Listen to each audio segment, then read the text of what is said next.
Did you say switch scenes? I'm still seeing the starting soon thing I'm on the not. stream. No, I'm not. I absolutely did not switch scenes.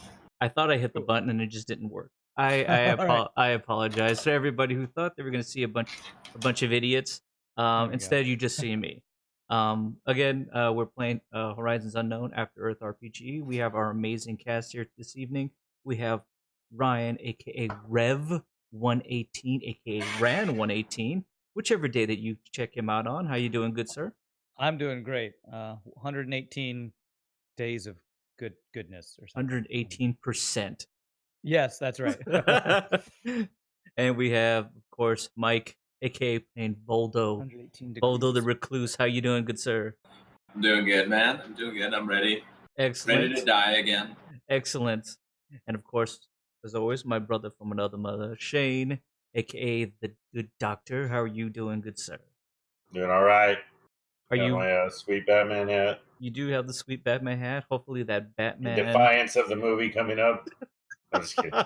Defiance. Just a hater. This is straight. I can't wait. Of course. Again, my name is Scott, aka Shogi. We play this game every Friday evening. If you want to get caught up, you can always check YouTube to see all the other videos in order to get caught up on the previous seasons, as well as finding out exactly where our good sirs are currently dealing with this week. As you do remember, the last episode, you went into kind of a hall of fun. You like a confusing hall. Pie Boy says that he does have a Batman shirt on. Shane, That's right. So you both There you go. can, or you both match, and you're both in defiance to whatever you're in defiance of. Yeah. Like you're both in defiance of Superman. Screw Superman. Where they were trying to make their way through the hall through a black mist and continue to be shuffled around within this dark illusion. With the help of Ran, who's growing in his sensitivity to his spiritual shamanistic powers, he's tapping more into that spiritual side of the mystical, and tossing away the little bit of the cyborg that he is and reaching out to more of his human side. He was able to see past the illusion and find his friends and pull them together. Unfortunately, as you descended down into another dark stairway that seemed to be surrounded on, at least on both sides, bookend on both sides, with again that dark mist that seems to be almost like a fog or a cloud. At the moment you place your hand in it, it simply absorbs all light, almost like a black hole itself. As you did to get down to the bottom, you were able to open up the door, and you got in contact with a extremely friendly individual named the Stone Garden, who had a wonderful conversation with you, and found out that you guys were just tricksters and liars. The good doctor, of course, pleaded his case that was not the situation, and that science would prevail. And essentially, the Stone Garden spat in the eye of science, and decided, And logic. and of course, well, your logic, and decided that you all probably are just best to venture forward in your adventure and meet death head on. Since you did get past his first machination, the librarian himself. This episode will be for Otis Durbanger. Why I say that? It's because Rev decided to go head on. Thanks so much, Burgher, for hosting. This decided to go head on into a fight for the first time up to this point in a very, very long time. Yeah. Instead of trying to find some other way around, he spit in essentially the face of defiance of the Stone Garden himself and said that we're just going to bring the fight to you. And with that, gentlemen, I do believe standing in front of you are the two spectral mist creatures known as the Night Terrors that you had read about briefly, that was in one of the tomes that Marbin had taken. And with that information, you find that these were, especially in these cages that seem to be hung up and bound to each other by high tension cabling in these coils, that they were taking probably, if anything, slaves, wanderers, vagrants, and essentially pulling the very soul out of them and turn it into some bound spectral spirit. And with that, two of them were released in front of you, while the remaining cultists in the back merely turn around and chant, giving more power, if they felt like, to the beings, these once sovereignless beings, now bound in servitude, probably to Quran himself.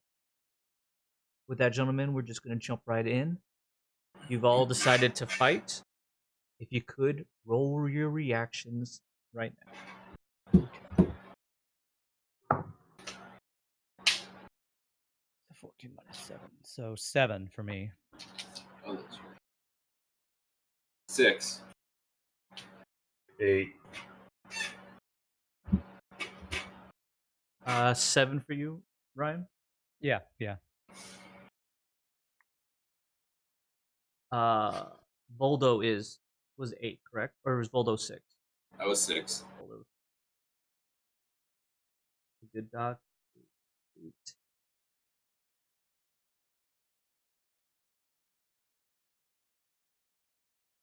Okay. Gentlemen, are you ready and prepared? What was Marvin? Did you roll for Marvin? Oh, I didn't roll for Marvin. Let me roll for him. See, I rolled a 10. Do I have a reaction for him? He does not. Nope. He doesn't. So he just has a 10. Okay.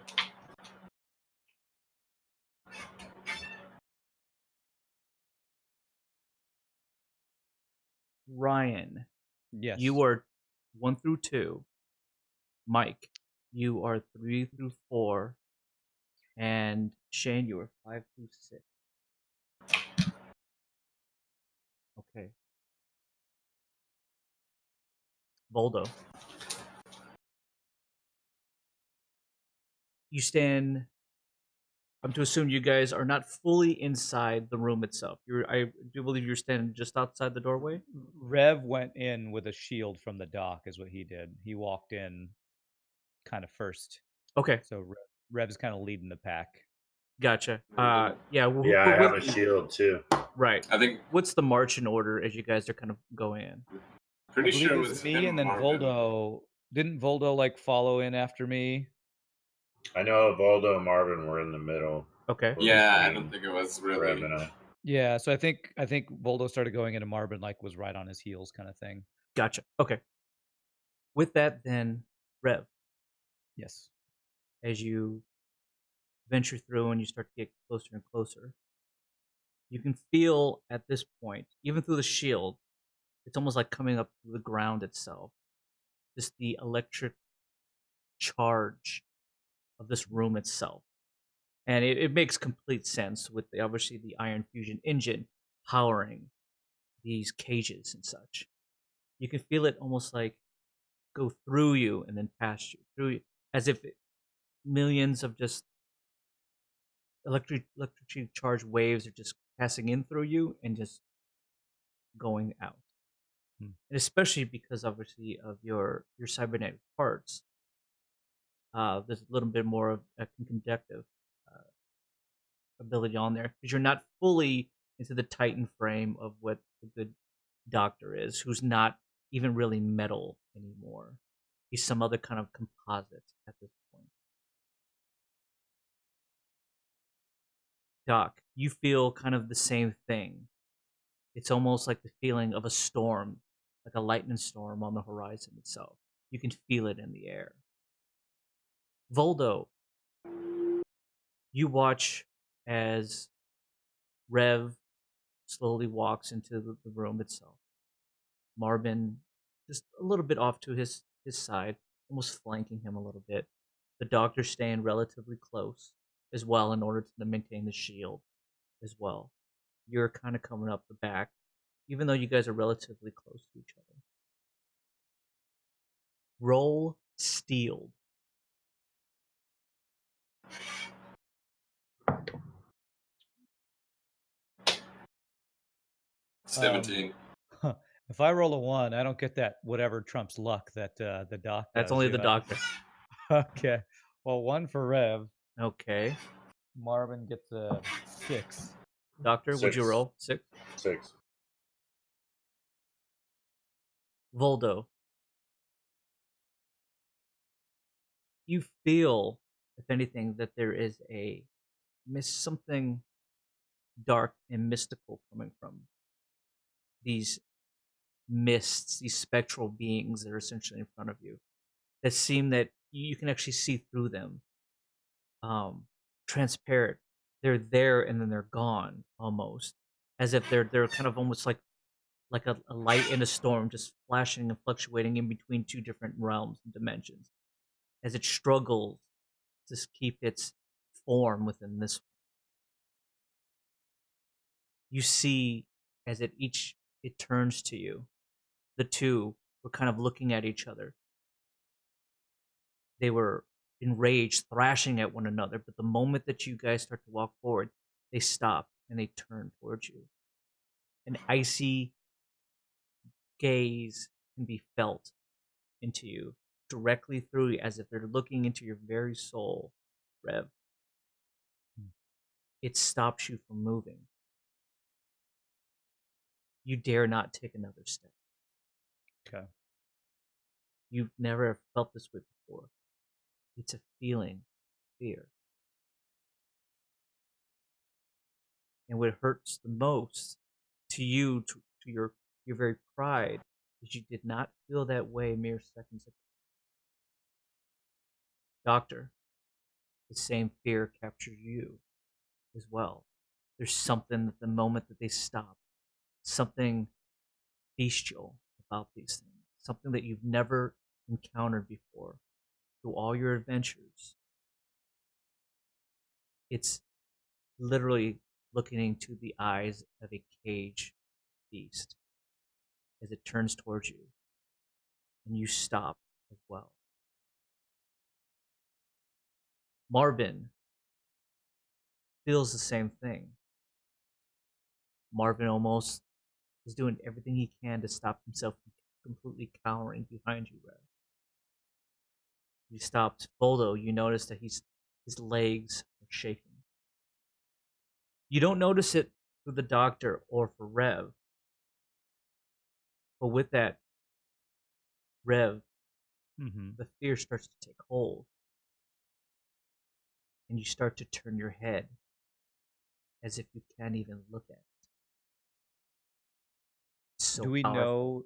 know that these beings came from like these kind of tortured bodies that we saw beneath the cages? Can we tell that that's where these mystical things came from? Make a investigation or science for Rev or for the doctor. Okay. Okay. I have both. So Yeah, I don't have either. Whichever one you got want to it. roll. I got Science. science. Science is +5 for you, so you probably want to roll anything with science. Well, let's do 21. investigation. 15 for me. Oh, okay.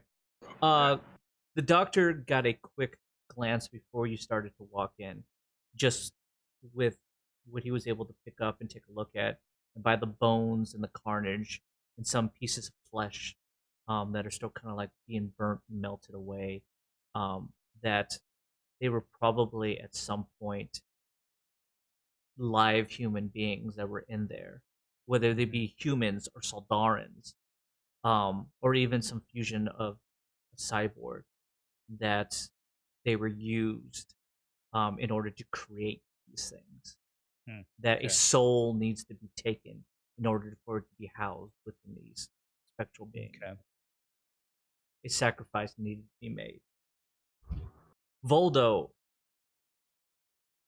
you would have probably got a little bit of a hint on that, just on pure looks, because you've seen some things, especially in your past, that seem very kind of ritualistic.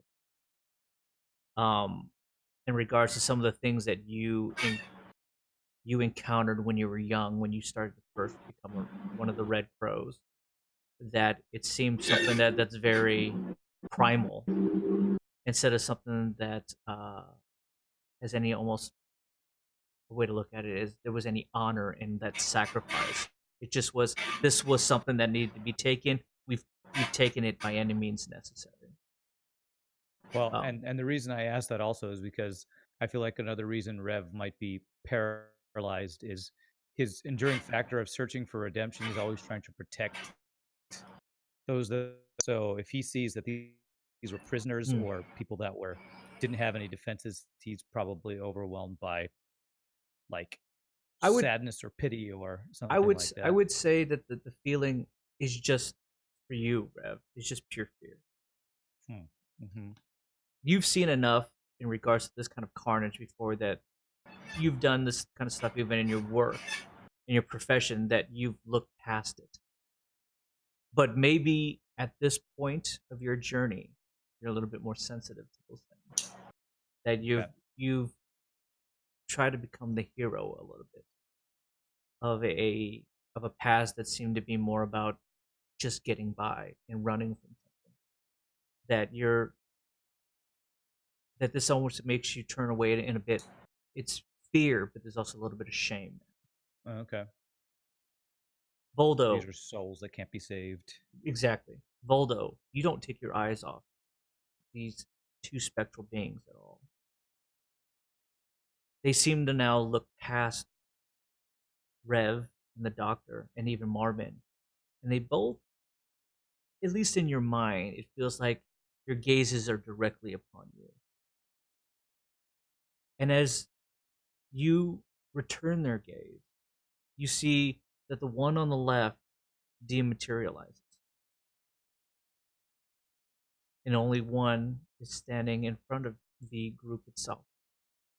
Roll alertness at unfavorable. I'm sorry, awareness. Awareness, sorry. Awareness. And unfavorable is -3. Yes. 17.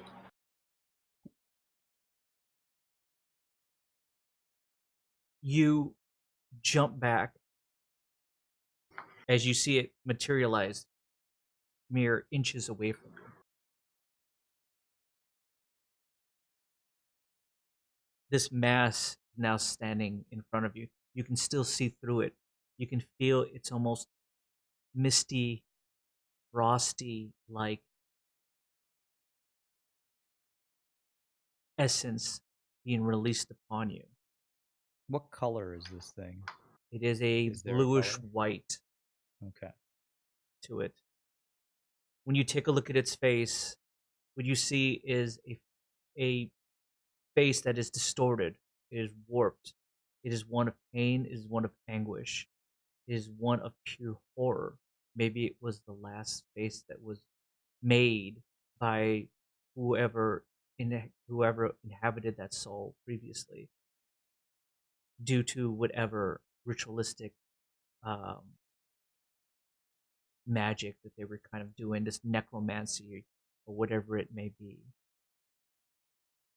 The eyes, though, seem to roll back. They look like two moons.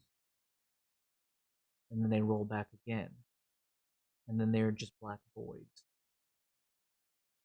Its jaw comes unhinged as it starts to open up its mouth and start to breathe out a frosty mist towards you. I would like you to roll athletics to see if you can try to get away. That one I have 12.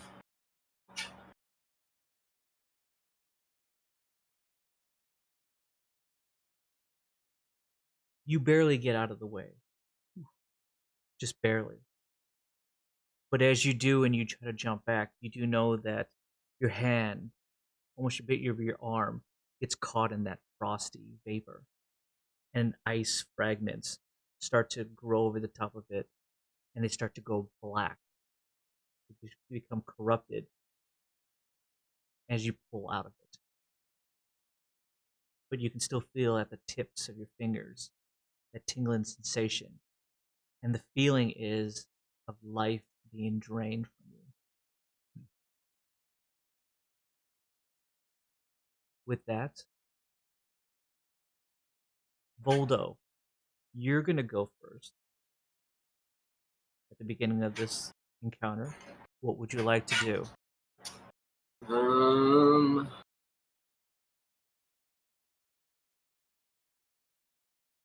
Okay, so there's two of them. About what's like the layout, I guess, of what's going on? Where is everybody in comparison? I know there's that group of them that are like watching us. The group that are at the other end in front of the great, essentially the engine, and within this like large, very large cathedral itself is probably maybe up to this point 80 feet away. So they're very deep within that chamber itself. Rev and the good doctor are probably about 15. Marvin about 10. You're just outside the doorway itself. Okay, yeah. Okay, I don't even know. Oh, and for everyone, I do apologize. This is session 31. The name of this session is A Stone Garden Full of Terrors. Yes, Rev and the doc have already experienced the terror. No, they haven't. The good doctor loves it. It's so nice. I don't have to do anything. Just cower in fear. Okay, so I'm just gonna go ahead and I guess take a shot off of from my shoot the blood arrows at the closest one, the one that's like right in front of me. And I'm just gonna use the 3 VP on it, so it's 1d8 times 2. So let me see. Okay, go right ahead. That was a 2. Okay. You go to, obviously you materialize your bow once again, and you reach up to fire up into whatever's above in order for your blood arrows to come raining down. That's the other one actually. That's Red Rain. Oh, I'm sorry. Which one's blood arrows? Is it just a regular shot? Yeah, just like a regular shot. Okay. Basically. With this one, then you actually go to try to pull back your bow, and you fire, and when you do, your arrows just go right through the mist-like specter in front of you, and oh god, don't hit me. Dude, that's why I wanted to get this set up and aim the other way. Should have said that. And unfortunately, you hit Marvin in the back. Oh, score! What is the damage, Mike? It's 1d8 times 2. Let me see. Sorry, bro. Okay, 6 and 1, so 7, 14. Marvin takes 14 points of damage. He has 1 armor, so is it 13? That's 13. Oh god, you freaking almost just killed Marvin, my god. Jeez. Not expect. Yeah. Do you have anything else you'd like to do? No, I'm gonna leave it at that for now. I'm just gonna go ahead and hold on to that bonus. Roll awareness, Voldo. 4. Voldo, you fire your arrows, and you see it go right through this form, like arrows that are just going through clouds. And as it kind of parts, for a brief second, you see Marvin scream out in pain as an arrow is stuck in his back, and he drops to his knees. The mist-like form disappears in front of you. You don't notice anything for that mere second until your eyes roll back. You feel as if you're in a dreamlike state, Voldo. You feel a gentle breeze upon your face. You feel as if you're out into the world itself, walking through a forest, with the sun beating down upon you, with the sounds of the ocean in the distance. A nice breeze can be felt upon your face. With that, you start to notice that you hear the sounds of a cackling, that the trees around you become these distorted, monstrous things that seem to tower and hulk over you. Fear seems to immediately fill your body. The sun becomes blood red and just melts away into just pure darkness. Rev, Mm-hmm. Doctor, roll awareness.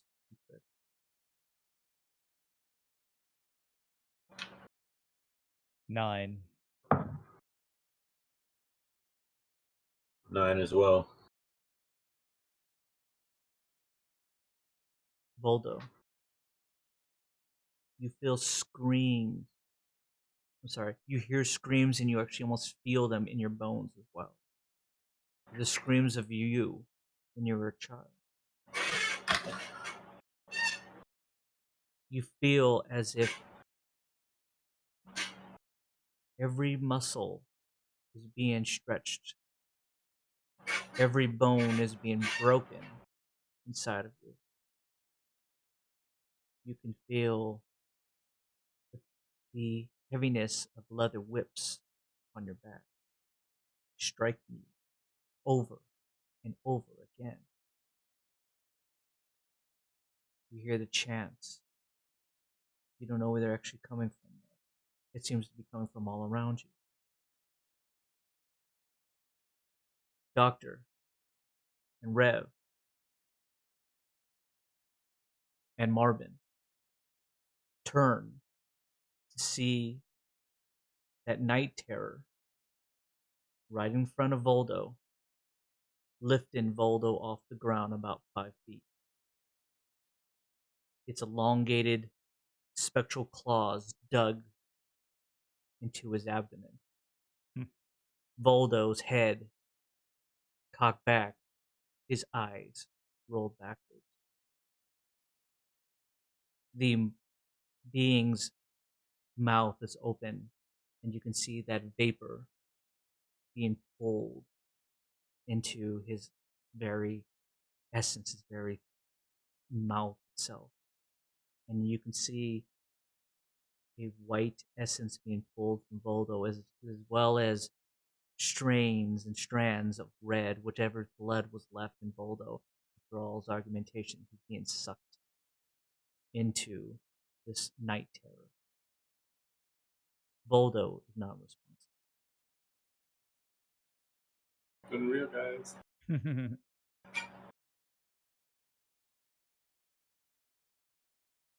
Rev, Yes. you were the first to act. Your next action will come if it's an attack at unfavorable, Okay. because you were stricken with fear to that point.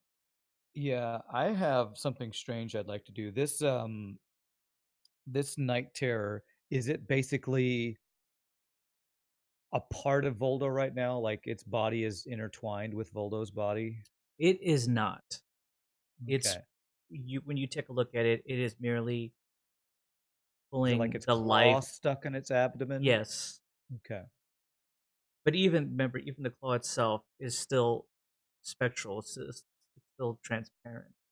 It's merely pulling the very life essence from Voldo right now. Okay.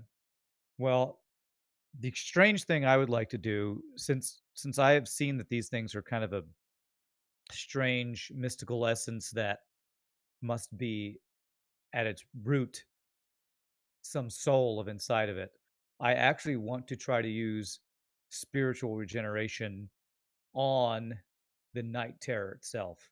Spiritual regeneration is the jackal hums an ancient tune of hope and peace to one weary soul.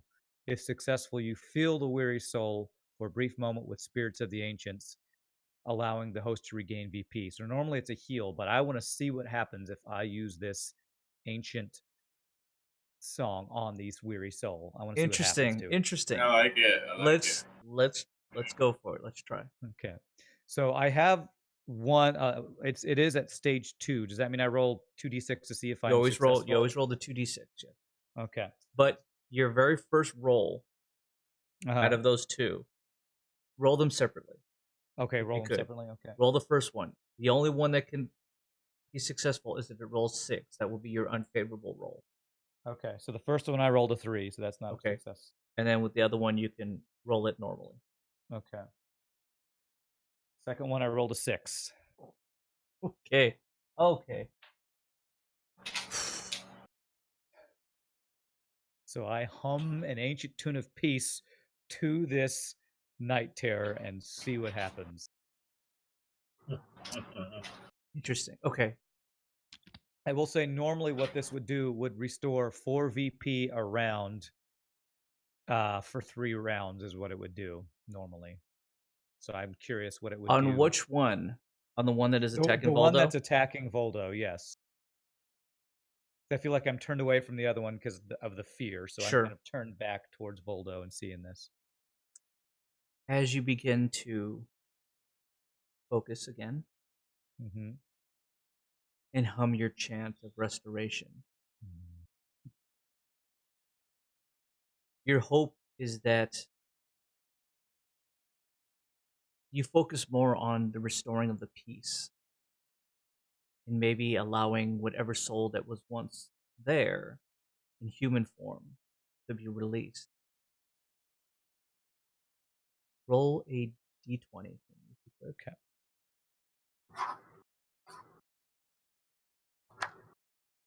I rolled a 5. I have crap roll today.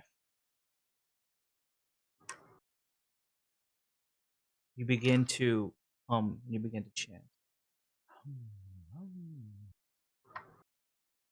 The spectral being that is pulling this essence from Voldo stops for a mere moment. It turns to you. Your mystical hum and chant seems to be penetrating it, invading it, filling up the void in the space that that makes it hungry for life, for essence. It merely stops. It drops Voldo. It looks towards you. Anything else you'd like to do? Can I tell before you die? I'm I'm just kidding. Can I tell in the face of this thing if any of the anguish that was there before has changed in any way? In regards to anything, if you want to, go ahead and try to roll some kind of investigation of awareness. I guess it's more mystical. Do you have mystical? I have mystical, yeah. Roll mystical if you could. Okay. All right. Well, with mystical, I got a 20. You see that it's fighting itself. It's fighting itself. That whatever was there is trying to regain some kind of foothold. That the hunger right now has been held in check. It's been sated a bit. You don't know though how long this could last. Okay. I'm Rev is almost afraid to attack these things because he's not sure that they are something he wants to destroy as much as he wants to release. So I don't think I want to do an attack here. I almost want to see, can I look to the closest cultist and see what if they're observing this fight? Because I know there was one that was closer to us, wasn't there? There were the two that released them, and then there's Uh-huh. obviously the larger group that was behind. The two that are releasing them are merely chanting, heads in hand. I'm sorry, heads down, was kind of looking into their hands themselves, just merely chanting. And you notice that they're holding they're holding what it looks like data tablets. So they're Okay. not like ancient tomes or anything like that. They're data tablets that they seem to be chanting into, or it's barely something that they're just holding at the time. How close are they to each other? To each other, they're on each side of essentially a long opening or walkway between the Okay. cages themselves. So right around 10, 12 feet. Okay, so not necessarily adjacent. No. Okay. So seeing this kind of tortured soul find even a momentary peace, I want to charge the closest cultist and attack him. Okay. From you, it's probably about. It's going to take 2 movements for you to get to him. 2 movements. Yeah. I actually was curious about this. I have 40 move speed, and I can actually leap up to 20 feet with Oh, my Fury of the Jackal. I forget So if I can cover can leap. 60 feet. You can cover 60 feet. They're probably right around like 50 feet from you. Okay. I keep Well, forgetting that you I can want jump. to use, yeah, I want to use my entire move speed and then my jump of the Fury of the Jackal to attack the one that I can get in Sure. range of. Go right ahead. Okay, so this is Fury of the Jackal, and it's my biggest attack of skill, stage 3. So I'm going to see this thing freeze, run towards the nearest cultist, jump, and try to hit them with my Fury of the Jackal. I will say that unfortunately you're going to be at unfavorable. Okay. So Is that it's for only all 3 it's going to rolls? be only you can only get 6s. No 5s will be successful. Okay. So I have to get 1 6 out of my 3 rolls for it to be an attack. That's right. Success. Okay. Damn it. 1 4 and 4. You feel inspired for a brief second. You turn to try to attack. And as you do, the gaze of that night terror catches your eye again.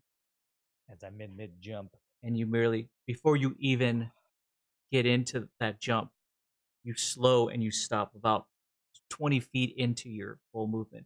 So whatever you have left, you can save. You stop, frozen in your tracks again. Okay. As it kind of slides and shifts over to meet your gaze again, holding it. Okay. Doctor, you've seen this. You've seen how the effect on this for you in your mind does not seem logical from what you've known of Rev.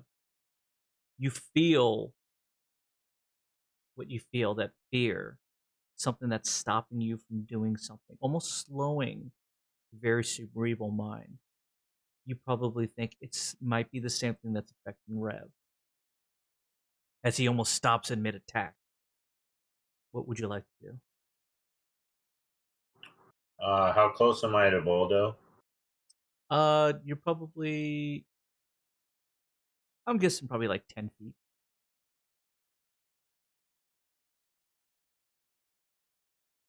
Voldo has not like completely dropped to the ground. Voldo is merely slumped over on his knees, kind of just folded over. Almost as if he was sleeping. Who's the closest to this thing? Well, the one is right next to Voldo, and then the other one would be essentially the closest person to his Rev at that point, as he shifted over to meet Rev's gate. Yeah, as I moved further in. Wow. There is no way to really attack him. I'm going to try and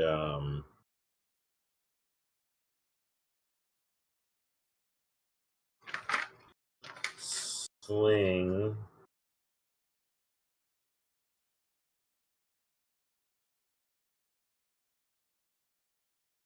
a dynamo disc in order to try and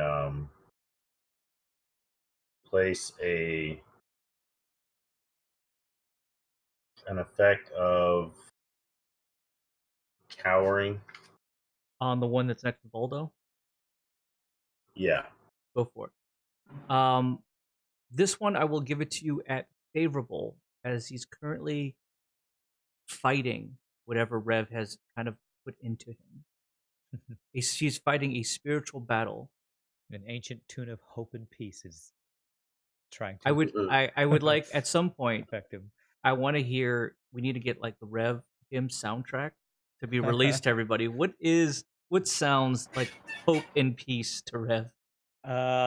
You know what kind of popped into my mind is the because it says it's a hum and an ancient tune. Sure. That makes me think of the I think it's the Hobbit where the dwarves had that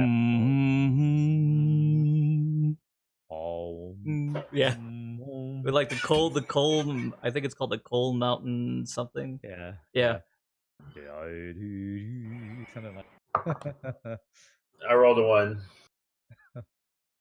Oh wow, really? Okay. Yeah, we're not rolling well today.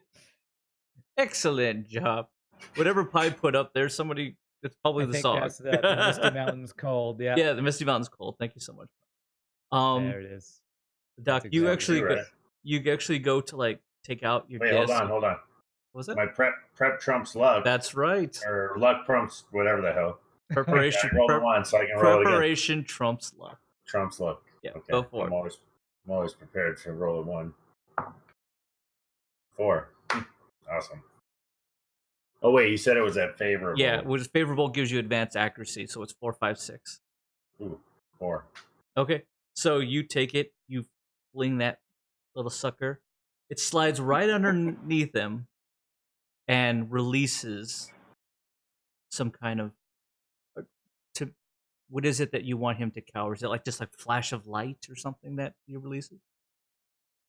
Well, just kind of add to the turmoil and the malaise that he's in, and add a fear component just to where he's kind of like now he's whatever he's trying to do, he's just more inhibited. He's just like kind of afraid of the whole thing, I guess. I don't know, whatever cowering Okay. means. Picture of his mom. Well, yeah, cowering essentially just means he turns in fear. He's unable to attack because he's afraid. That case, a flash of light explodes upon him. The form that was standing in front of you, Voldo, even though you weren't actually conscious enough to know and be aware of him at that point, screams off into the behind you, into the darkness, into the blackness that was behind you. Voldo, you feel that whatever nightmare that you were looking at, all these hulking masses above you, that the stars have now disappeared, start to fade. Sounds of the oceans come back to you. The darkness gives way to light. And you feel breath come back into your lungs as you snap out of whatever had grabbed hold of you, like you snapped out of the nightmare.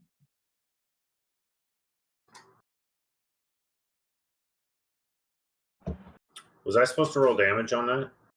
No, unless it says damage. I don't know. I don't have those numbers. I'm sorry. Yeah, it says 1d4 and then the 2 in parentheses. What is that again? Multiplication. Yeah, whatever your roll times 2, basically. Yeah. Oh, okay. Yeah, if there is damage, go ahead and roll. Yeah, my bad. No problem. Go ahead. What is it? 1d4 times 2 then, because it's only stage 1. Yes, sir. Woohoo! 2. I I rolled a 1, so it's 2. So you don't hear it, All right. but as it screams off, it just goes, "Ow!" You pinched me. Something bit me. as it merely just disappears for the moment. What would you like? Anything else you'd like to do? as you see this. Um, Voldo is now just kind of coming to a little bit, but he looks extremely groggy. Marvin is pulling arrows out of his back. That's right. Forgot about that. We're trying to. It's probably buried Yeah, pretty it's- deep with he's how much just- damage it did to him. He's like Oh my god. he's like finding a corner, like he's trying to itch his back. He's just trying to like, Stuck on my rib. Oh my god. it's in my C13. I'm gonna that'll be my my bonus. I can use it Okay. as either one, and then I'm going to use. I'm gonna use my patching them up to get as many VP as I can.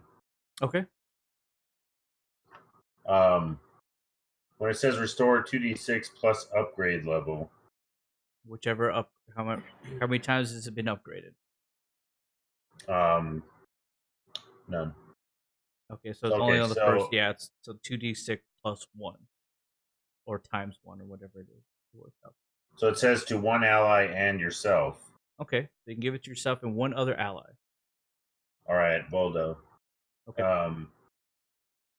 So I got to roll five or six, obviously, right? Or no, I could just do this. Now you Yeah, just if do doesn't it. Say if successful. then Okay, it's- gotcha. you can't do that. 2d6. All right. Yeah, you're just spending exhaust to get it done. When you Ooh, I don't have rolled the a exhaust. 12. I rolled Yeah. 2 6s. Oh, okay. So you got 13 for yourself and 13 for Voldo. Nice. That's good heal. Well done. It's like binding heal and wow. Does it say? Dude, hell yeah. It says the amount plus the level. It says restore 2d6 plus upgrade level. Yeah. Okay, that's right. Okay, you're right. Where unless I have a box checked on my level 1, right? As Right, far as yeah. I know, yeah. Oh, sweet. That's a very Thank nice you, one. sir. Thank you so much. Voldo, Oh, yeah. you feel like a rush of just energy surge into Yeah. you, immediately snapping you out of your almost like murky, groggy mindset. Yeah. Immediately just sharpening your senses. Marvin lets out a "What about me?" I hurt too. With that, I could have done it to Marvin too, but yeah. He'll be so fine. far, He'll be fine. so far, Voldo's got the coolest weapons. Yeah, there we go. It's true. The choice was obvious.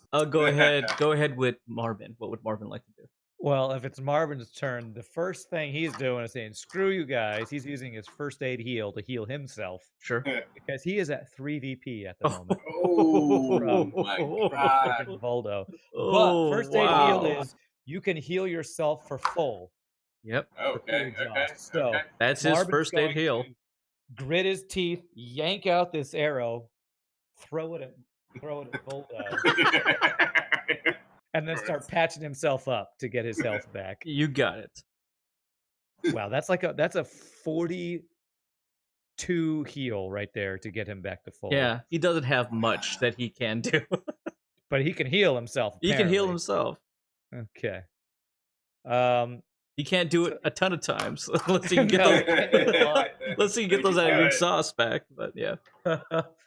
And since we're channeling Otis Dirtbanger for this episode, Oh god, no. for his main, after patching himself, he's still on his knees from being hit. He's actually going to pull out Otis Dirtbanger's Devil Dog TAC 50, Yes. steady shot aiming at that Okay. cultist that Rev was going after. He sees Uh-huh. what Rev was going after.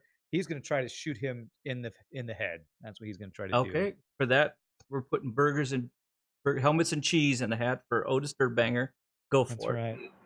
All right. And this is both his things are just single D6s to see if he hits, correct? That is correct. Yeah. Okay. Come on, Otis, I need your luck. Snake eyes. I rolled a big old 3. Ooh. Yeah, dog. He goes to fire in his gun jam. That is the spirit of Otis. That is the Dirtbanger, spirit actually. of Otis Yeah, Dirtbanger. it happened every time he tried to attack, pretty much. He racks it out, and slams a fresh one back in. Ballistic slams it back down, ready for his next attack when his turn comes. Well, that was both his attacks. Yeah, so for when his turn comes. sure. So he's It's damn it. just This gun chilling. is terrible, Otis. Why are you so proud of your gun? With that, Rev, the Night Terror begins to attack you. Okay. The one that was that hadn't moved yet, correct? Right.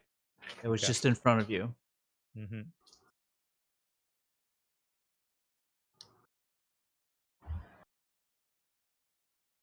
Okay.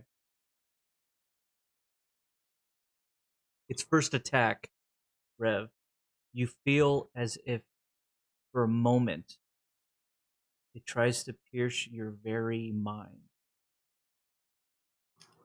You push it out. It mirrored these spectral mass. The terror recoils back, confused how you were able to fight it off, and instead just merely goes to attack you for a melee. Okay. And as it goes to attack you, you duck out of the way as it swings low, catching the very top of of the shield that the good doctor put on you. Yeah, And again, scraping across. the spectral being recoils back. The cultist, though, that saw you try to attack it, Uh-huh. begins to slowly walk forward towards you.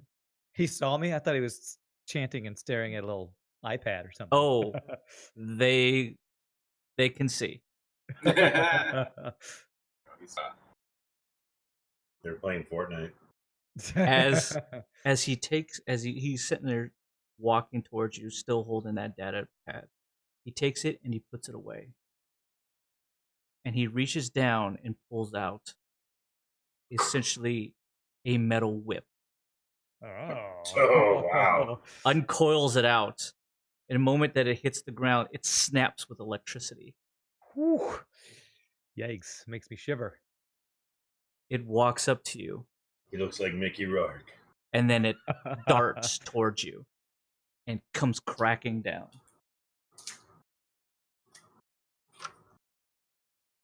It hits you. But as it hits you, it snaps and wraps around you, restraining you.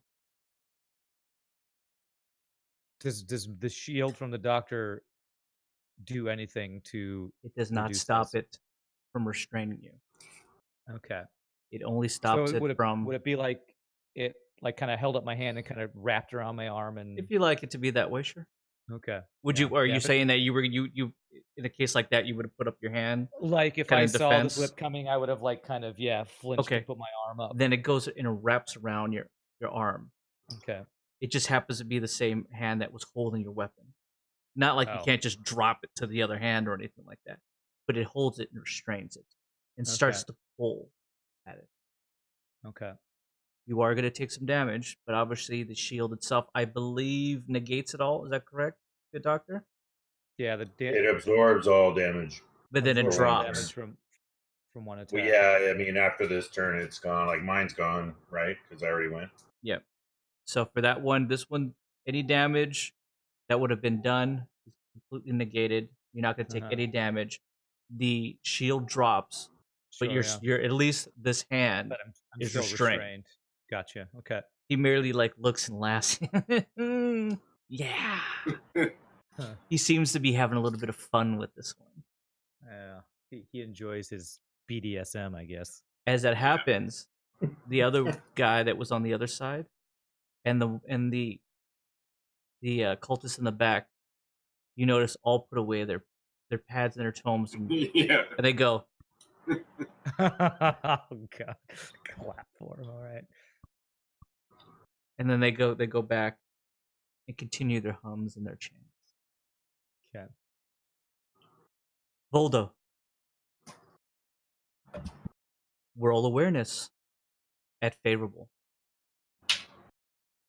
15. your assassin's senses are super sharpened. As you immediately get up to your feet and you spin around, and that spectral being is back into your face. You get to go first. What would you like to do? Okay. Let's see. I will say that you don't have any recollection of what happened to you, Yeah. Okay. other than what you saw, the visions, and what you felt. Okay. So did I see this? Did I see Rev try to go for one of these random dudes in the corners? Yeah, I saw that all happen. you saw Okay. in the distance what Rev was doing, Okay. and you Okay. you feel something coming up behind you, which just happens Yeah. to be. Okay. Okay. So I'm just gonna go ahead and try and throw out a banishment rift on this guy. This the one that's closest to me. Ooh, go for it. Try and like go for it on the other side of him. 5. Oh, yeah. Okay. Yeah. How do you open it?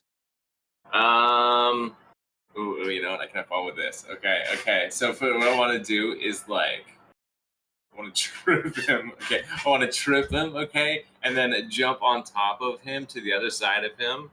While standing on top of him, I'm just gonna slice open like some portal to whatever thing, and then I'm gonna like hop back over to the other side and then just back kick him like a dog into it. Okay, well, to do all that, roll. Let's roll. Yeah, roll athletics first, please, if you could. Okay. Let's see. I have a 16 on. Oh wait, yeah, 16 on that. Okay. Then go ahead and roll power, if you could. Oh yeah. And that's the one you have the How's blessed. that? Yeah. Okay, 13 on that. That was with the +5? Yeah. Okay. You attempt to do this. You jump on something that you figure that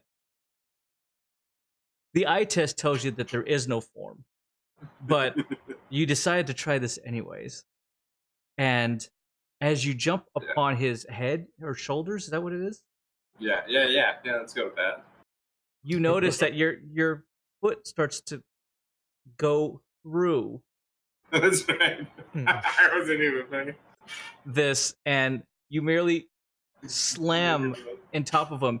You and this thing now share the exact same space. You are inside of him. He is inside of you. Oh, this is weird. That's kinky.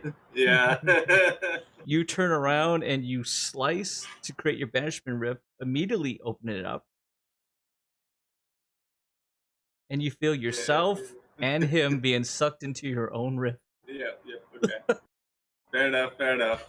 All right. Yeah, that was mature content. That got a little kinky. That did. They got whips. We got people inside of each other. Yeah, they were in the same bed, kids. The same bed. And some guys getting whipped around the other side. Like, yeah. Okay. We got you. Anyway. Okay. Your rift is open. The rift is open. Okay, so now I gotta try to get out of it. If you can. Somehow. Okay. I want to just go ahead and use a temporal rift. No, you're gonna try to blink out of it. Okay. Yeah, I'm just gonna try and disappear and go farther away to the Go other for side. it. Go for it. Yeah. 6. Oh. Yeah. Go ahead if you can. Roll power. 19. No, Man, plus you're 5. You're good rolls, man. Good rolls. Well, that plus 5 is really helpful. Yeah, excellent rolls. As you again create another rift upon yourself in order for you to open it up and blink. I believe you can do it up to 30 feet away currently, or 40 feet away? 40 feet away. You're essentially creating the rift almost right next to yourself for you to pass through. As that happens, because you guys are sharing the same space, it tries to hold on to you. It grabs and pulls at you as you free yourself, blink away, and disappear 40 feet away, and the spectral horror gets sucked into the banishment rift. the rift still remains open until you close it. Do you have any other actions? No, that's everything. As Yeah, you do it about roll awareness. 4. Okay. Yes. Yes. You just some pure spatial awareness and environmental awareness of the battlefield. You're just trying to get out of the way when you blink. Unfortunately, as you reappear, you're about 6 stairs up, and you slip and tumble down, not knowing that you blunk yourself onto the top of the stairs, and you start to slip and fall and tumble down.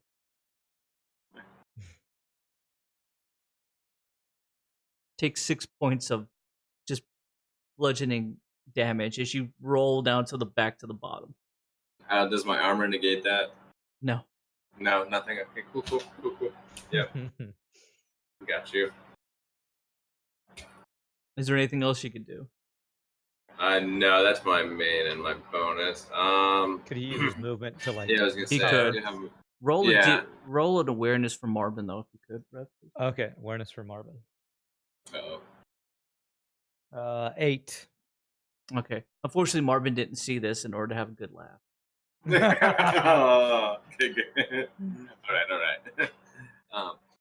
Okay, so yeah, his gun. I'm just gonna try and like steady myself after falling down the stairs and try and kind of orient myself. And I guess face to whoever's closest, whichever. Okay. Thing closest, yeah. Pie Boy saw it though. No getting out of that one. With that one, remember, next turn your rift is still open. You're gonna have to close it. Can I close it with a movement? If you don't move, you can close it with the movement. You know, I might want to try. Let's just keep it open. I'm thinking. I think you should keep it open. Maybe. Yeah. That's what I was thinking too.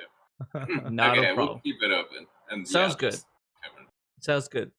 Rev, you're yes. Up. What would you like to do? You have no idea what's happened behind you, but it sounds like a great time. Yeah, sounds like there's a party going on back there. Can I roll an awareness to see if I see this open rift behind me? He's got great spatial awareness. Are you so in the midst of all this, being held, and with that other thing there, that you're trying to turn around and look over your shoulder and behind you? You can probably tell by the sound. That's what I'm wondering. If there was any way that I heard or sensed a rift in space and time being opened up behind me. Roll mystical at unfavorable. Mystical, okay. Okay, I rolled a 4 at unfavorable. You have no idea what's happening behind you. You have enough. You have enough going on in front of you. All right. This thing that tried to attack me, it kind of, I dodged it. Is it still right next to me, or did its momentum take it away from me at all? What's my distance on this? It's still coming up onto you. Okay. So whatever it seems, it feels like it's attached to at least engaging you. Okay.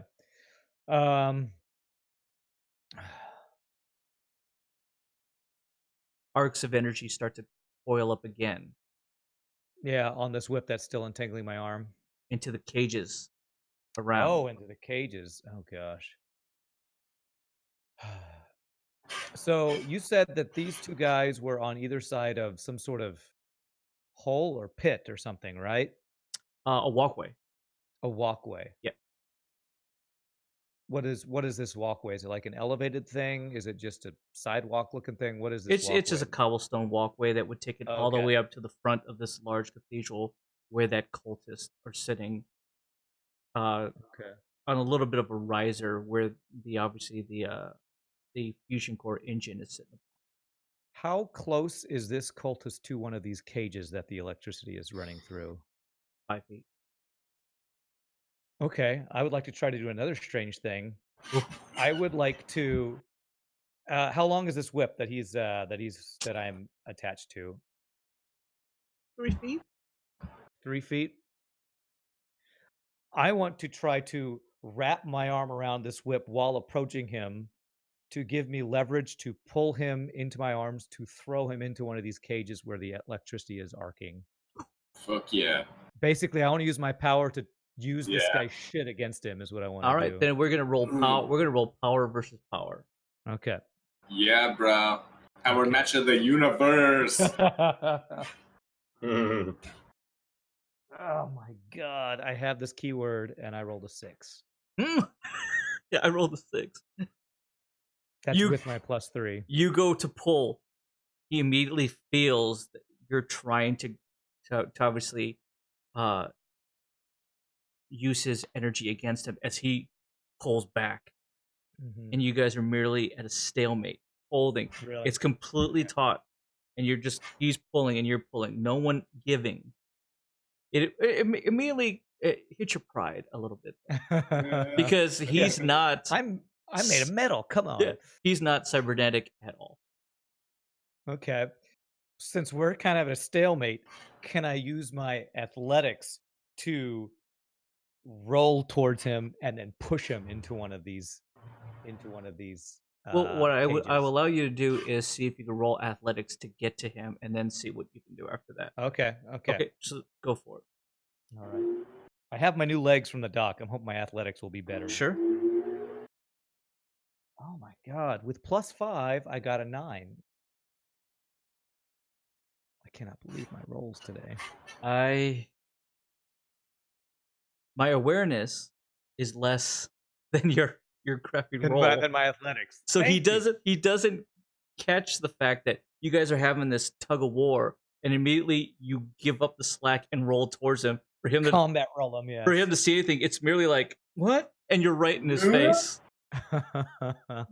What would you like to do? You're just essentially restraining him and trying to toss him. Well, now that I'm right up on him, Kick him in the balls. Kick him in the balls. no, I don't want to kick him in the balls.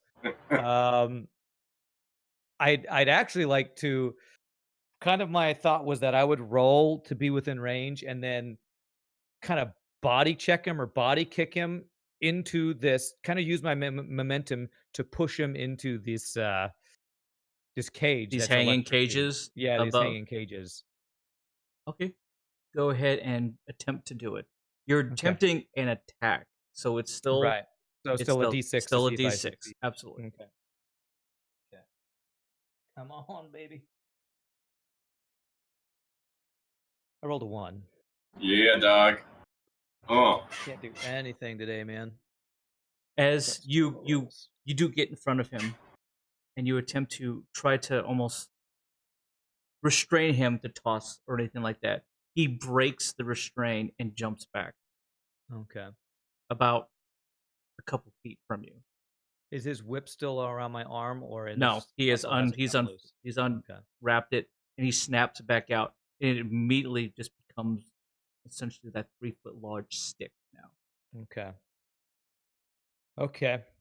Well, that was my attack, and I'm not having much luck with that.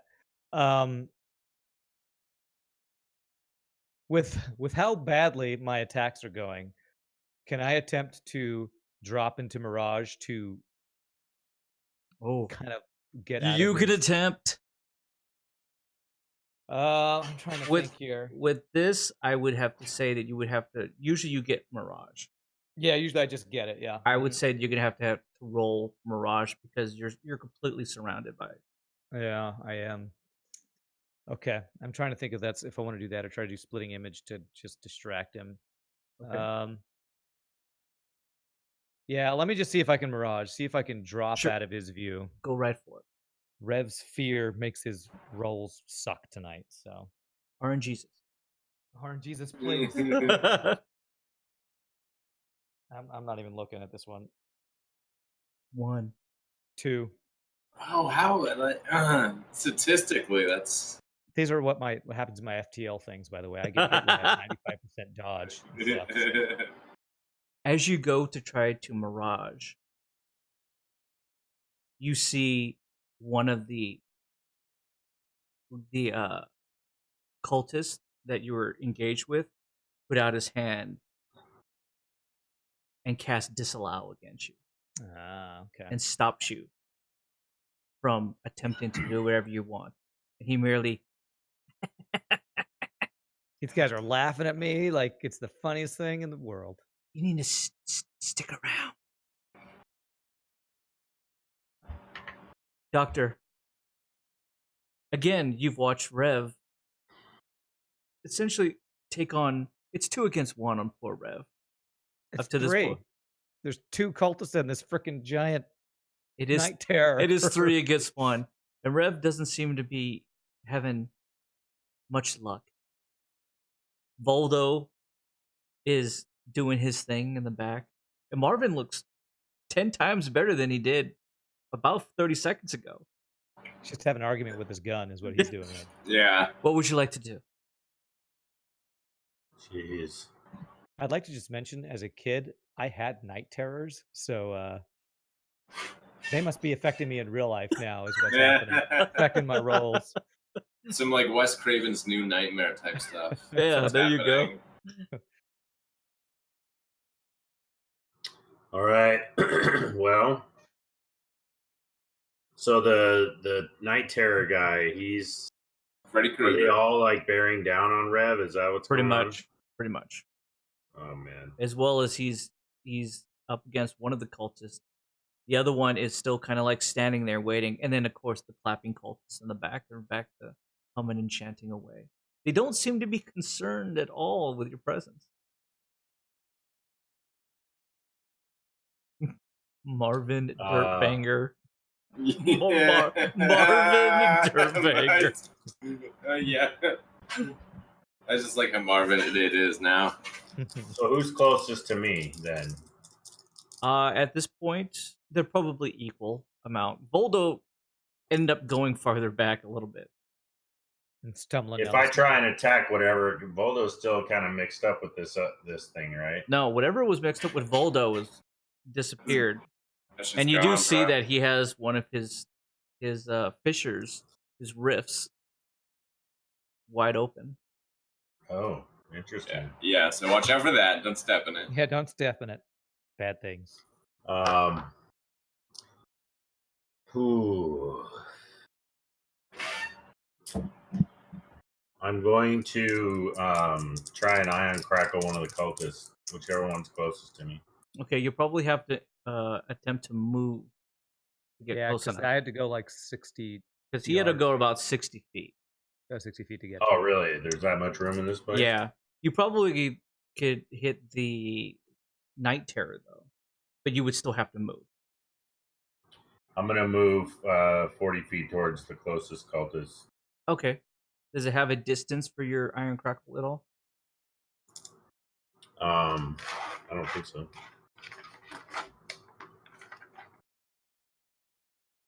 No, it doesn't say anything about that.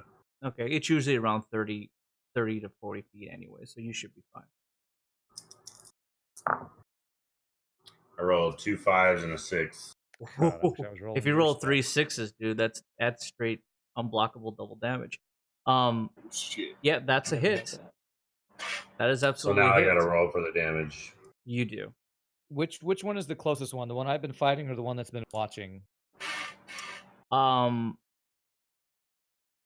The one that you've been fighting is closer. Okay. Good. I need some help. So I rolled 18 total in damage. 18 total damage. Oh wow, okay. Nice. So essentially you're trying to hit the one that is dealing with a rev. Correct? Yeah. Okay, you got it. Wow. Yeah, that's good damage with that attack. Okay. You fire your iron crackle shot. It merely passes through the spectral being and goes directly into the cultist, the dark clergy, or whatever you like to speak, the cackler that's in front of Rev, and hits him. It immediately drops him to a knee as he starts to shake from this electronic shock that you have fired within him. I do believe that with that, they're stunned. Is that correct? There's a stun. I'm looking at it, yeah. Yeah. Okay. Oh, yeah. So he is absolutely damaged and stunned. Well done, good sir. What would you like to do with your second action? Rev's relieved, by the way. Thanks, Doc. Yeah, Rev, Oh, you yeah. actually see this thing in front of you immediately just drop to the ground. It's like, ah, ah. And with Like, that, you're welcome. I was distracting him. it actually Yeah. ends up dropping its whip as well. Oh shit! nice. Right the whip. I'm gonna Get that whip, son. so that's a bonus. Yep. So I can do a move, and my move will be. Well, you did your move to get close enough. Yeah, you remember? already Oh, moved that's to get right, in yeah. range, yeah. I got nothing then. You can pass it to get exhaust back. Pass what? Pass your bonus or your main or whatever. Do you have a main left?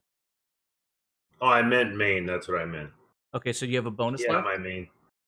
No, I spent the bonus, so I mistook M for move instead of main. Oh, gotcha. Okay. Um, Yeah, If you don't want to do anything, you can pass your main and get 2 exhaust back. well, I think what I'll do is I'm gonna sling my dynamo disc at that guy after since I hit him, He pulls out another dynamo disc and goes for the gold. and he's stunned, right? He is. I'm gonna try him I like to believe that in my head when I think about this, when they're stunned. They are blind. just because the doctor is old school and he's actually from Earth, that he takes the disc, drops it, pulls out of his pocket something that retracts out. It's a hockey stick, and he gets the old hockey smack. That's right. He Happy Gilmore's that sucker. Yeah. Gets it the old hockey smack. And I missed. I didn't hit. okay, do you just toss it or you hockey smack? I slap shot, but You slap shot it and it just goes well past everything. It just kind of disappears into the other end of the room. And then with that, the cultists stop and just go, that's and then go back to their chanting and stuff. very patronizing. With that, Marvin gets to attack. What would you like Marvin to do? Let's see here. Marvin. He's getting pretty low on exhaust. He can't. His steady shot has not been hitting. He wants to try to just fire from the hip, a hip shot. And what does he want to fire at? Let's see. So we have the disabled cultist. We have one on the other side of the walkway, and we have that other That is correct. night terror thing there. That is correct. He would not be able to hit the one in front of you because he would have to shoot through you the way his angle is. So I was actually thinking of attacking one of the other guys. I think Marvin, since he has seen this night terror attack Rev, I think he would try to take an attack at that night terror. Absolutely. See if his gun will do anything. Go for it. So it's just a hip shot trying to hit. All right, 6.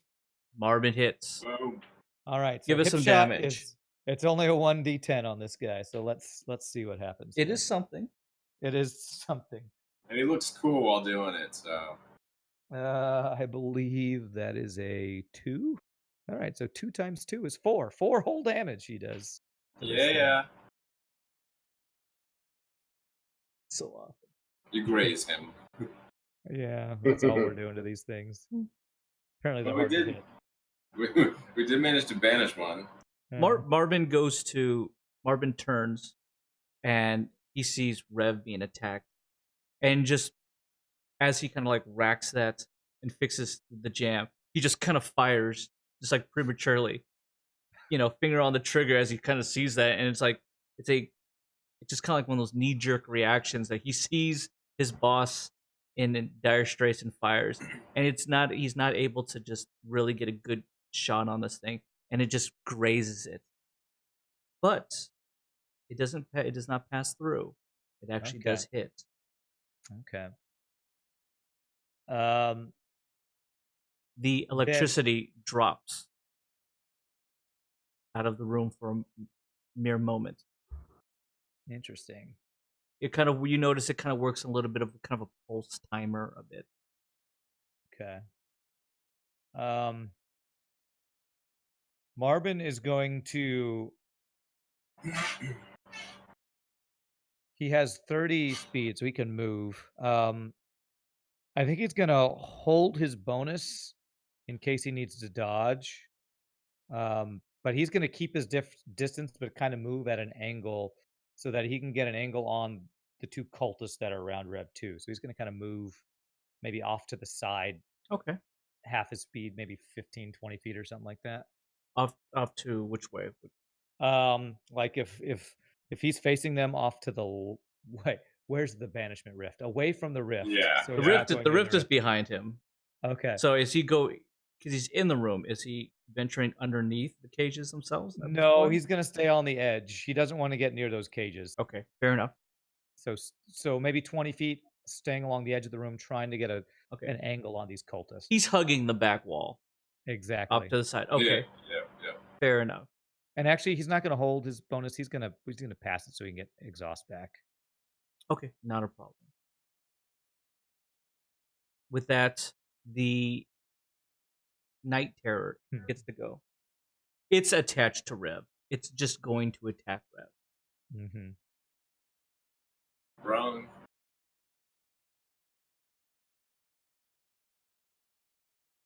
Please roll like me. Roll like me. I rolled a success. Oh, damn. Rev, Yes. you fought it off the first time. You were not prepared the second time. Yeah. It has filled your mind, pushing you out of your own body, your own consciousness, for a brief moment, making you a prisoner within your own shell. Rev currently has been overtaken and possessed. Oh, gosh. I now have the ability to control Rev until he rolls out of it. Doctor, roll awareness. Since you were the closest. 2. Doctor, Rev looks completely normal. But Rev, you feel yourself distant. Everything Do I is. see anything? You just feel that you're back at the homestead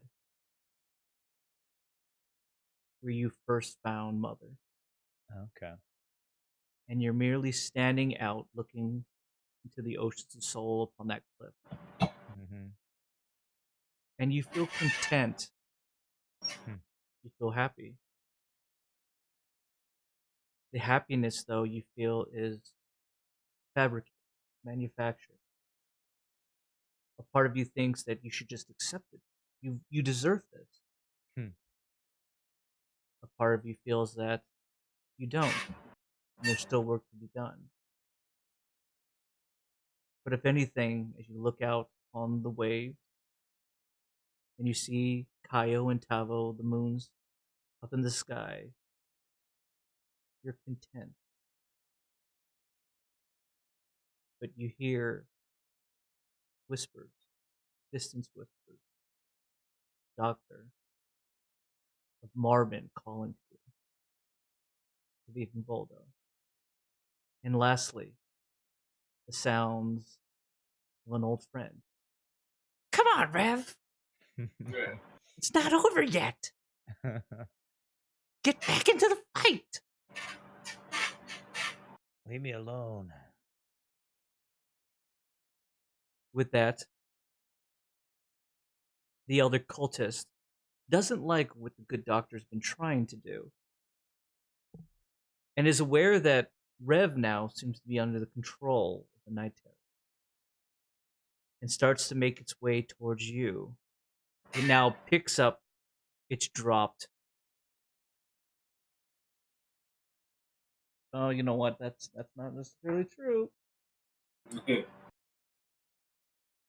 It actually does now pick up it shakes off the stun. It picks up the whip and starts walking towards you, Doctor. He seems to be a little bit slightly damaged, wounded from the good shot that he took upon him. He runs up, closing the distance, right around 3 or 4 feet just enough for his whip to make its mark, and it goes to attack you. Go ahead and try to roll athletics if you like to dodge, or if you have some other thing that you can do in response to dodge. Not really. I have I have power. That's about it. Okay. But what's athletics or power? Go ahead and just roll with your athletics if you could. 13. It goes to attack. You saw what it did to Rev, and you immediately duck out of the way, and you roll off to the side. You haven't actually done that in quite a long time. Doc, it's been a while that you were actually this spry, but that is the gift of your cybernetics. He's got upgraded stuff, man. That is the blessings of your upgrade. Your mind might be slow, but not this shell, not this body. As you roll out of the way, he immediately just what? And he tries to attack again. You merely miss, and then he just wraps around to snap and attack you again. This one hits. Do you try to put up your hand to deflect it? What would you like to do?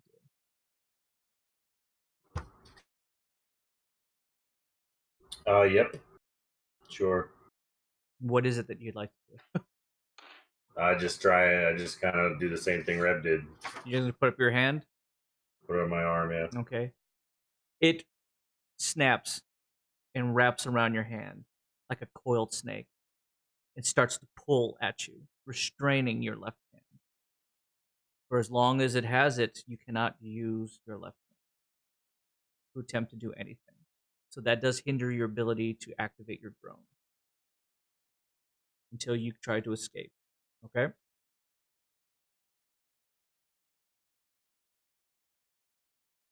Voldo, you're up. What would you like to do? Okay, so which one am I closest to now? You're not close to any of them. Really? Okay. Is the spectral thing like still presenting itself, or is it strictly inside of Rev now? That's it. It is not visible. Okay. Okay. You didn't see it go into Rev. Mm-hmm.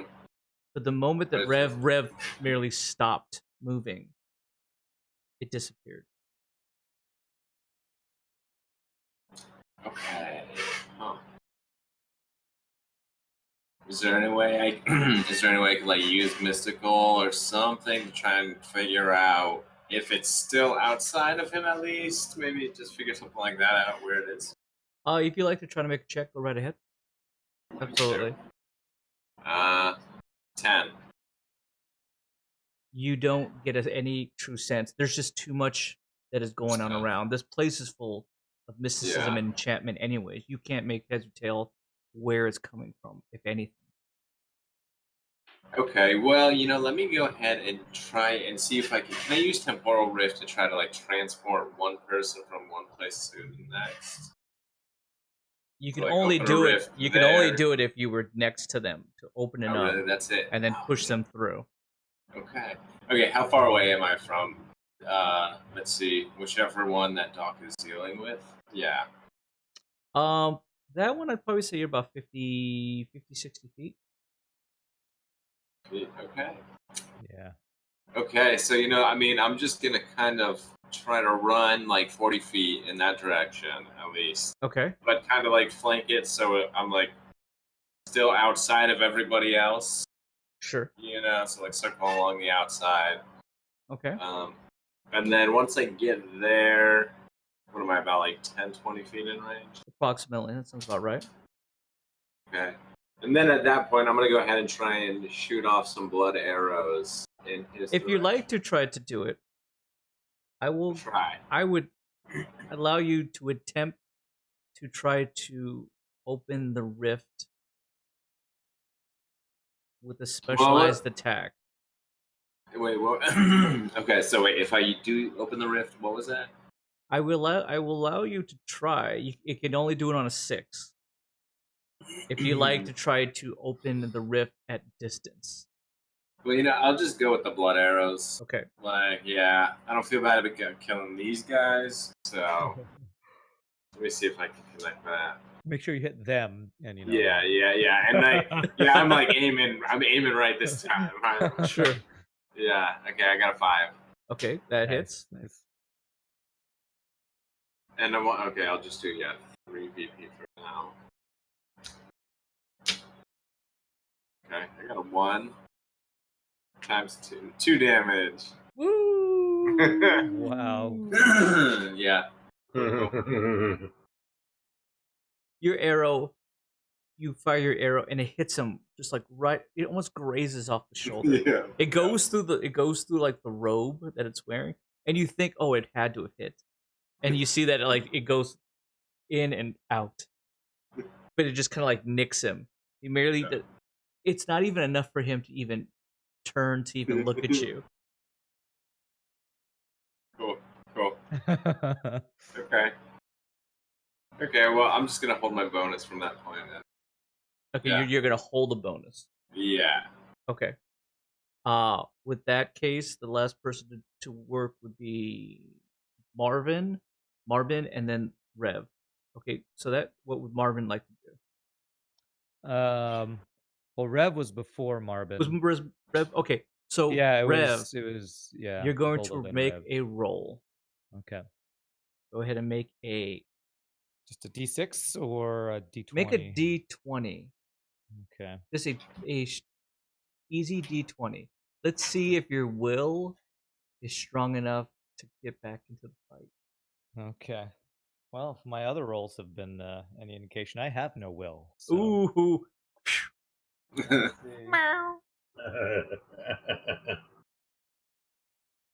I rolled a. Can I show this to you here?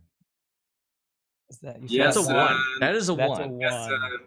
That is a 1. That is a 1. That is my rolls. that's amazing. That really is. You should see you should have seen my FTL streams this week. I was getting Same hit thing. every single fight at 95% dodge. This is just my week this week. You need to buy some new dice. Rev, Yes. you sit down.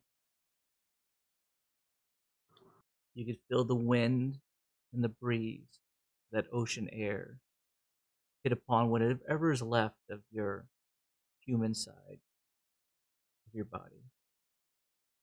And you hear a voice behind you. It's okay. You tried. Sarai? You turn, and it's Mother. Mother. She extends out her alien-like hands, these elongated fingers. She places them on your face and on your shoulder. And she just goes, you held your word. It's enough. You tried.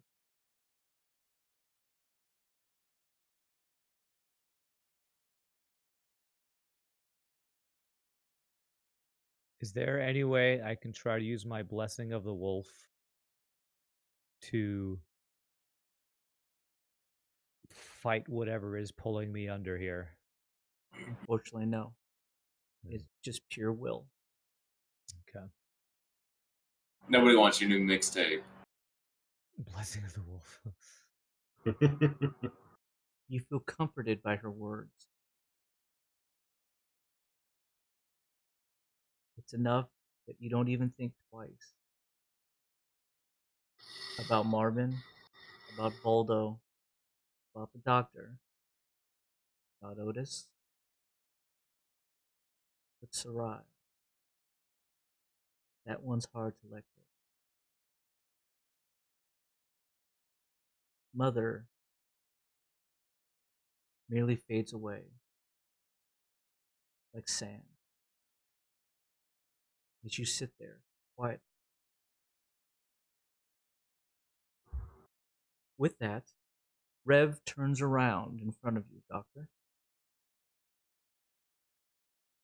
Rev, which one is the your big attack? The big attack is Fury of the Jackal. Oh, cool. Rev, you will turn around and leap and attack the Doctor. With my Fury of the Jackal, eh? If you can, go ahead and roll. Doctor, when you see Rev, his eyes, his cybernetic eyes, are just a frosted white. You notice that he's not breathing. Nothing that gets expelled from him. Or does it? Frost comes from his mouth and his nose. As he raises up his weapon, darts at you and leaps. I rolled a 2, and a 5. That is an attack, and that is a hit.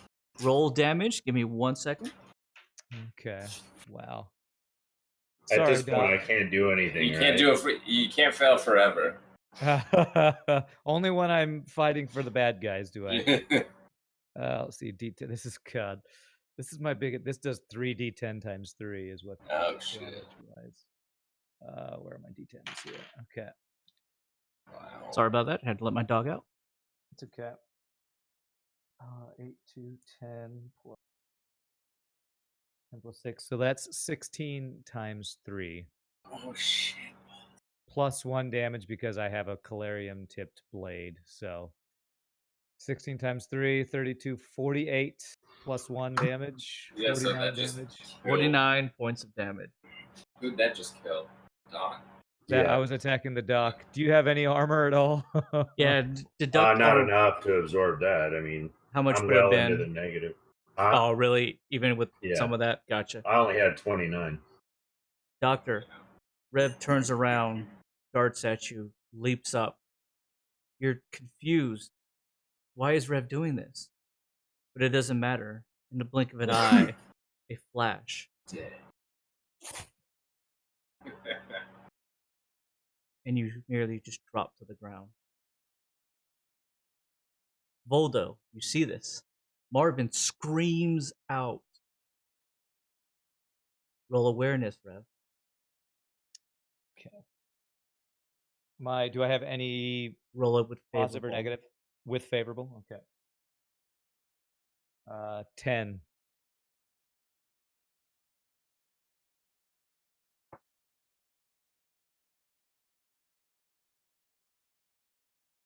Through everything, you hear the screams of Marvin. How could you? Doc, the doc! As Marvin darts towards the dock. Rev, in your hand as you're sitting there, looking out towards the ocean, your blade is sitting in your hand. At the end, blood.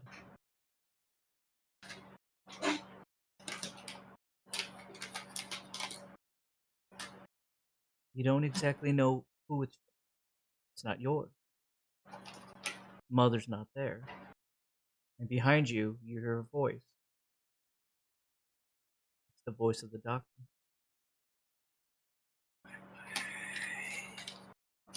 You turn around, and there's the doctor standing there behind you, holding a gaping wound, gushing with blood. And the look of his face is of pure surprise and confusion and fear as he drops to his knee. Roll your will. Come on.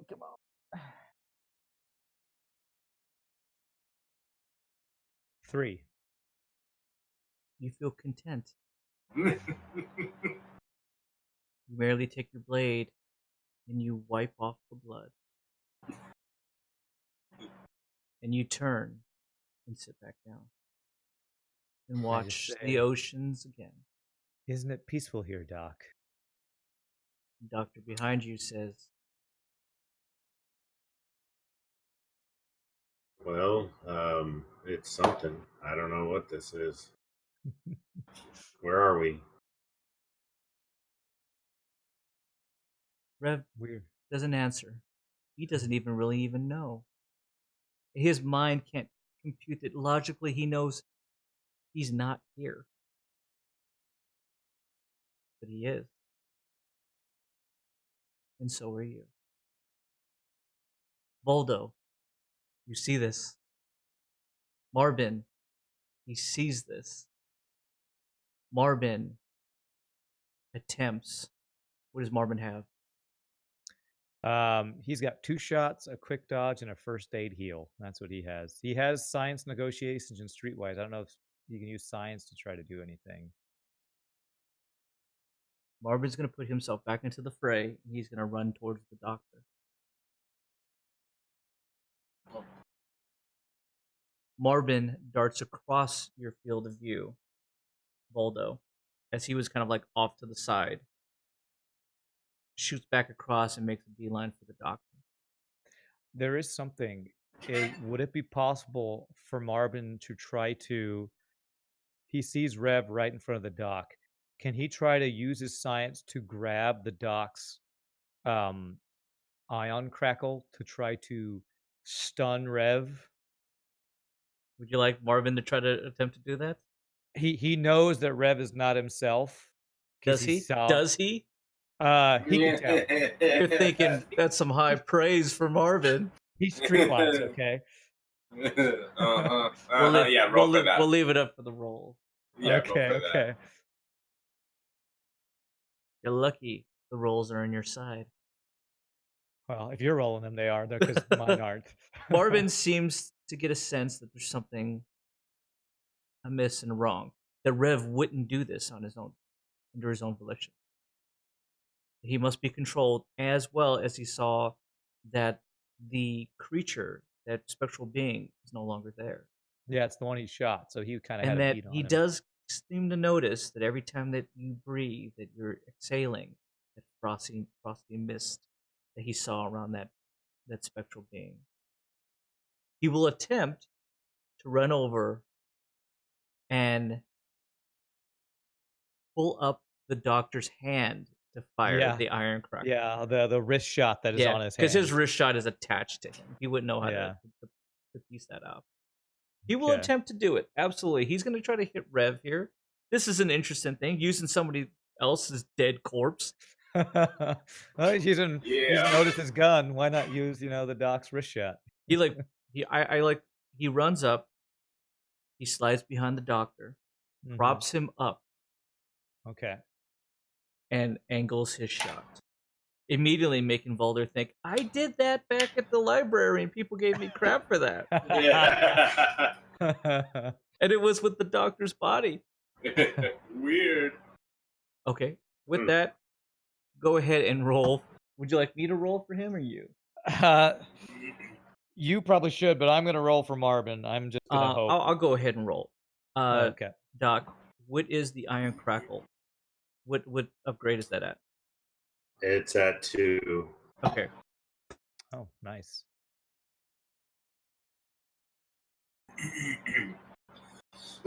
Marvin finds a way to activate it. Nice. Fires. And hits Rev. Yes. Rev. Yes. As you sit there upon the beach, your eyes start to close. You feel sleepy. You haven't been able to rest in God knows how long. As that happens, the voice of Mother. She merely kneels next to you again, places her hand upon your heart, and just goes, sleep. It's okay. You feel Yes, yourself mother. drift away. And then a big kick to the side of your head. Get up, Rev! Come on! What's wrong with you, Otis? I was having the weirdest dream. I didn't die for nothing. Get back into the fight. And punch Marvin in the face for me. That guy's ruining my gun. I don't know what you were thinking giving it to him. Come on, Otis, give Marvin a break. He's learning, okay? Otis is merely standing over you. Reaches out his hand to you. Come on, Rev. Grabs I it. reach. And he pulls. And immediately as he pulls you back up, you enter back into your body, completely back to your full senses. And you see in front of you the good doctor, that gaping hole in the middle of him, his arm extended, and appearing around the corner behind him is Marvin holding it up. Boss! Is that you, boss? I look at my soul blade and I see the blood on the blade. And Rev starts to realize what he did. Like, no, I couldn't do this. Not to my own friends. Immediately as you do that, whatever was inside you is expelled out of you. And again, in front of you, remanifests that night terror. And it recoils back. And it recoils almost back in fear as it had you. You were it. It can't believe that you fought out of its grasp. It's now even more enraged.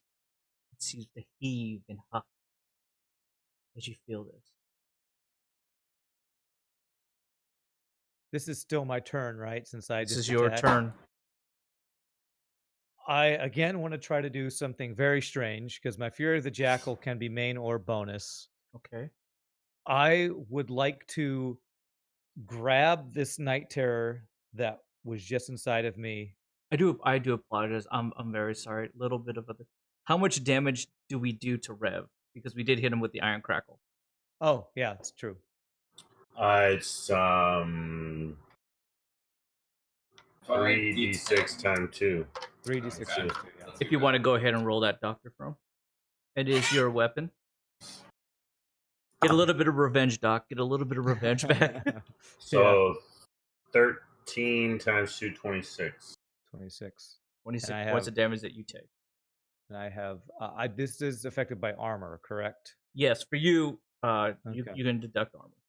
Okay, so 26 minus 6, so that's 20 damage. It's a pretty good shot right back at me. Yeah, we're not worrying about the stun. The stun gets Rev out of his comatose state. Okay. His possessed state.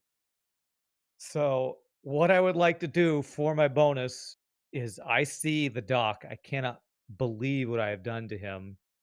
I want to grab the doc and this spiritual terror and start chanting my blessing of the wolf. Basically, I usually this is either I use it on myself or I can use it on my ally. What I Okay. want to do is channel this chant that brings rejuvenation to souls, and I want to just channel it from this thing to the dock is what I want to do. Oh, you want it? Okay. I want to So- basically channel. Rev is the energy of Rev the is going to be soul. essentially a conduit Yes. and steal to place. Yes. He sees that he has basically killed the dock, and he wants to Interesting. use the power of this thing to heal his friend who he just First attacked. roll mystic. First roll mystic. Okay. This could go bad.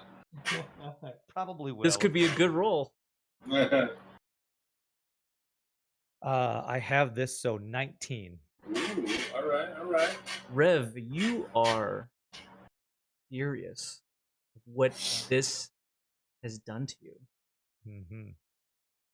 You're furious because even more so that you believe what you've seen and what you saw, especially with Mother, was not truly mother. The Otis, you're like, oh yeah, that was Otis. I could tell. I could tell Yeah, with Otis. that's 100% Otis. But mother, no, he was using that against you to make you give up more and more control. And that just infuriates you. And that you took down the doctor. That go ahead and roll it at favorable, and whatever transference you do, double it. Okay. Usually I don't roll for this. So what do I? It's something though, isn't it? Basically, the Blessing of the Wolf is my big 1 time a day ability where I can use a shamanistic chant to bring rejuvenation that is a full heal and half expended exhaust, and I can use 1 extra exhaust to use it on an ally. Okay, basically, so is it just how it works. spent exhaust. Okay, Exactly. you yeah. absolutely spend the exhaust as you put your hand upon the doctor. You reach out and you grab whatever you can of this beast, this mist. You do notice that you actually find purchase. It doesn't make much sense to you at the time, but you hold and you grab on and you grab and you dig in, and whatever spiritual center connection that you have, you merely start to just tear it from whatever life force that it had left, and it transfers directly into the doctor. For the doctor, My hand is right on the where On my that- blade entered him. sure, okay, on that doctor, you were fully come back to life, fully restored.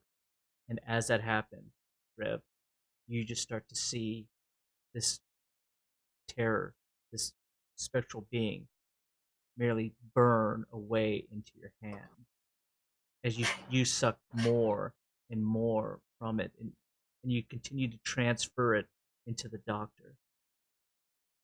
And then whatever is left after he's done, you take for yourself. Is that just VP or is that? That is I- full VP heal and half of your expended exhaust. half of back. whatever you expended back. And you That's take that's my pally lay on hands basically. yeah, ability. and you take whatever is left for yourself. And as that happens, this beast merely just bursts into flames and just disappears into ash.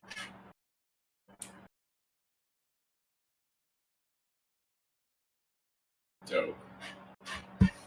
Do I with what I've Your hand So feels goodness. extremely hot though. okay. Does this affect my life or exhaustion or anyway with this? You take absorption? whatever you take back. I will allow you to take one thing back to full. One whatever- thing back to full. All right, I'm going full health then. Okay. Get full heal. Doctor, you come back to life. You immediately notice there's somebody behind you holding you up. You kind of look around. It's Marvin just going, kind of slaps you in the back. Good to see you, Doc. Sorry, I had to use your little wrist weapon. Oh, ain't no problem. Did you hit him? He looks at you to kind of. He still like got your hand in his like holding yours up. He kind of pulls it back and kind of slaps it, and he just goes, "Heck yeah, I did." Because I'm great at the point blank stuff. It's the distance stuff I got issues with. Is Rev himself? Where is he? Like, do I see Rev? Rev is still got his hand on your chest, Yeah. and what you can see from Rev is he's almost there's like a glowing aura, almost like a pulse of energy that is coming from him. You can see that he's like taking it, and his body expands ever so much, and then it goes back to normal. And his Rev kind of like pulls out. Rev, you immediately kind of snap out of it. You don't exactly remember what happened. You know what you were trying to do, and you can't even think was like successful or anything. Okay. It's just like whatever had taken control of you was all spirits. It was not. I feel refreshed, but I have no idea what happened. Absolutely. But you see the doctor in front of you, kind of like looking at you. Doc, are you okay? I'm gonna like grab his hand just out of being startled at first because he attacked me, and I'll be like, "What?" I'll be like, "What? Are you okay? You're the one who attacked me." Doc, I'm sorry. I don't know what came over me, but whatever it was, I promise it was not me. I know. Whatever you did, thank you so much. He is the nicest doctor in the history. They just murdered me. He just got I knew murdered. it couldn't have been him. I knew it. I mean, come on. It's just That's Who awesome. would want to kill the dog? he just straight one shot at you, and you're like, no big deal. Rev's like, oh, Oh, we're yeah, good. it's We're totally good. cool. Oh, okay, cool. Yeah. That was a lot easier than I thought. It's like all I have to say is it wasn't me. I promise. It was some other guy. Looks just like me. Some dude possessed me, no big deal. Yeah. You kill me, but it's cool, bro. Yeah, exactly. Fine. Yeah. Like the doctor's Hey, such a next good-hearted time you guy. kill me, I gotcha. just bring me back to life again. Make sure you revive me again. Yeah. Okay, with that, the doctor, doctor just like he hugs you. And he's just like, it's okay, it's okay, it's Yeah. okay. Rev's like awkwardly patting his back. Where Notices you a hole actually in his- you can't pat the back because that's where Marvin is. Marvin kind of like goes with you. And he's like trying to get his arms around this whole thing here. Although you just feel like, wow, like Oh, that's just weird. yeah. Mulder immediately thinks, this is what happens when people kill each other. I don't want any part of that. It brings people closer together. That's weird. Get a room, you guys. God. With that, the spectral being has been gone, but there are still the two cultists that are there. As that happens, one of the center members of the cultists that were in the back clapped Still and just clapping. goes. He turns, and they split in part and start to walk out of the room itself, leaving those two cultists there by themselves.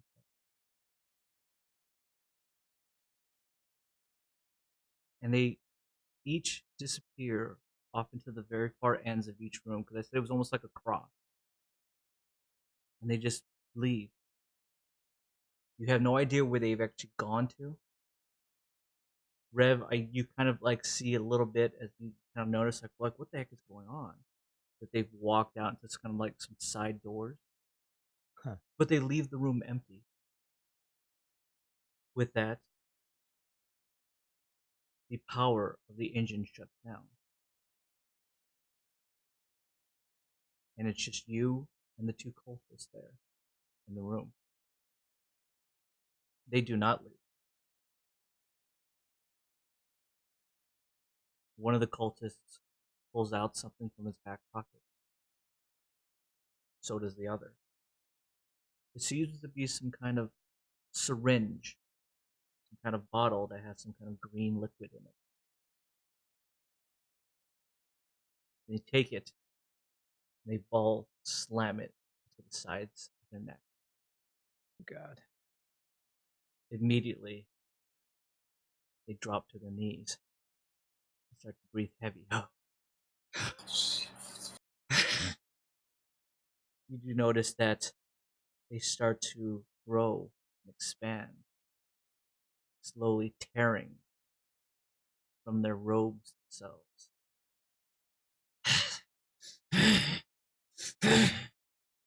As they both seem to get up, they are these enraged, muscle-bound freaks that don't seem human at all, but they're just pounded full of whatever serum that is now coursing through their veins. They start to look at you. Who was first? Rev went. Voldo. Yeah, Voldo is first. Voldo is going to start Yeah. this one. Voldo, you see this. They are now hulking and massive, standing in front of Rev and the group. And then what you do notice is they're kind of stopping you. They're impeding you from going and following these guys. That this is going to be their last stand. They're veiny. They're just pumping full of whatever is that they have just taken in. They seem bestial.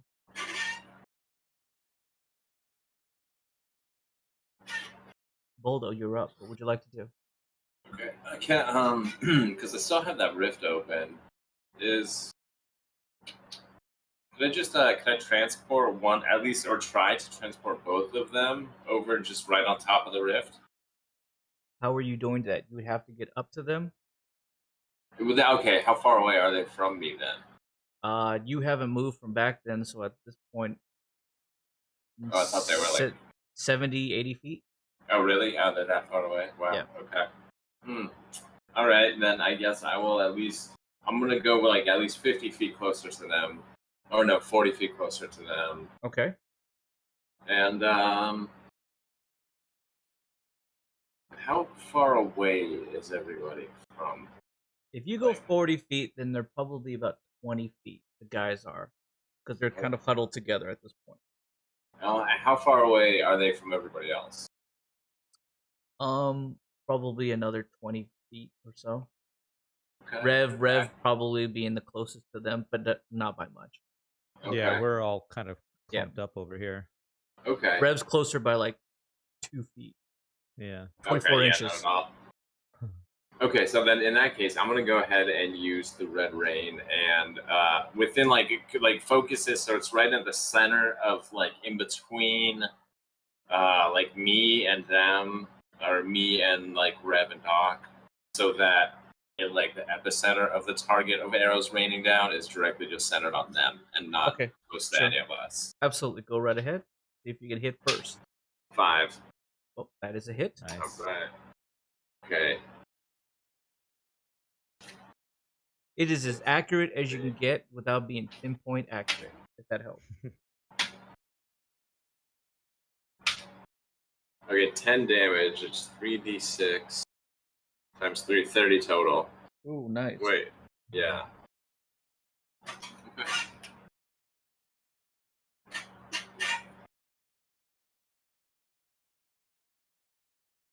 And that hits both of them? Is That like hits a both AoE? of them. Yep. Nice. Yeah, it rains down on them. Cool.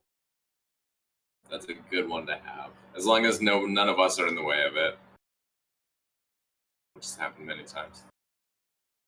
Okay. You fire with, again, as perfect precision as you can get without being perfect. And your rain of arrows fire up and just arc back down. As you fire them up, they splinter out, creating 5 or 6 apiece as they fire right down. Just about all of them are now impaling into the back of these enraged beasts as they drop to the ground and howl out in pure pain. Even 1 or 2 of them even plants right into their hand, driving the stake kind of in. They kind of like ripping more and more skin to free themselves from your arrows. What else would you like to do? I'm gonna hold my bonus for that one. That's about par for the course for you. Yeah. Yeah, I'm just waiting for it to get like hit super hard, so I'm gonna need that. With that, is it? It's Rev is It's after. Rev. Yeah, it's Rev, and then it's Doc and it's Marvin. Okay. Correct. Yeah. Rev, you just Yes. turned. You saw Voldo run up as close as he can, but create some distance. Obviously, materialize his phantom bow again. Fires a couple arrows up. You don't exactly understand why he's firing it up, but you turn to see one shot turn into multiple arrows as they land and strike the target. And immediately you remember that's not a bad one because it just about killed Marvin. Exactly. Oh, I know he has some potent arrows, that's for sure. I've seen it on Marvin, not myself. Yeah. Oh yeah, you also on that dog you were holding up in order to protect yourself Yeah. from it. Yeah. Uh-huh. Yeah. The arrow of rains. What would you like to do? How did you say how close we are to these things? About 20 feet. Okay. Rev is pretty enraged still by the fact that he was taken over and made to attack his own friends. So when he sees these two cultists, he wants to go all cyber jackal on their asses. So If that's something that can be done, then you're the one to do it. that's what he's gonna do. He's gonna start. He wants to be badass. He's probably gonna fail at all that he wants to do. Absolutely. But this He is always what he wants does. to do. If they're 20 feet away, they are within range of my mystical blade, which Okay. is the cyber jackal throws with power and accuracy its sword, impaling its victim. So he wants to throw his soul blade to hit the closest one. Sure. Absolutely. Go right ahead. And this is level 1, so This one I will roll give you dice. at advanced accuracy. Oh, okay. So it's Yep. 4, So 5, or 6? 4, 5, and 6. Okay. Come on. Let me get some good rolls, please. 4. If I didn't give it to him, he would have missed again. I would have missed, yes, if you didn't give me that. Straight pathetic. My rolls today, Jesus. All right. So That is a hit, though. That's a hit, and it's a 1d8 times 2 for damage. And since this is with my my blade, it actually is +1 and it penetrates armor. So Absolutely. d8 times 2. 7. So 7 times 2 is 14. So 15 is what it does. Wow. Nice. 2.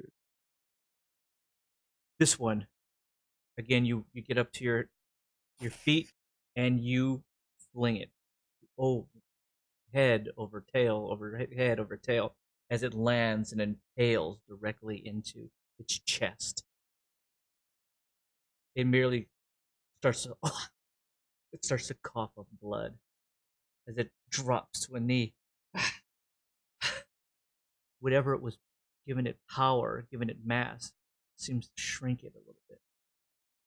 As you see that the blood starts to pour out. He pulls it out of his chest, drops it to the ground, starts to seethe at you. It starts to cough even more blood. It looks seriously injured and dangerous. Your weapon is still there. I believe you can spend something to get it back. I can spend to get it back, but I have something else I would like to do. Okay. Since they're within 20 feet, I want to rush straight at these things. I have a 40-foot movement range, so I'm going to run.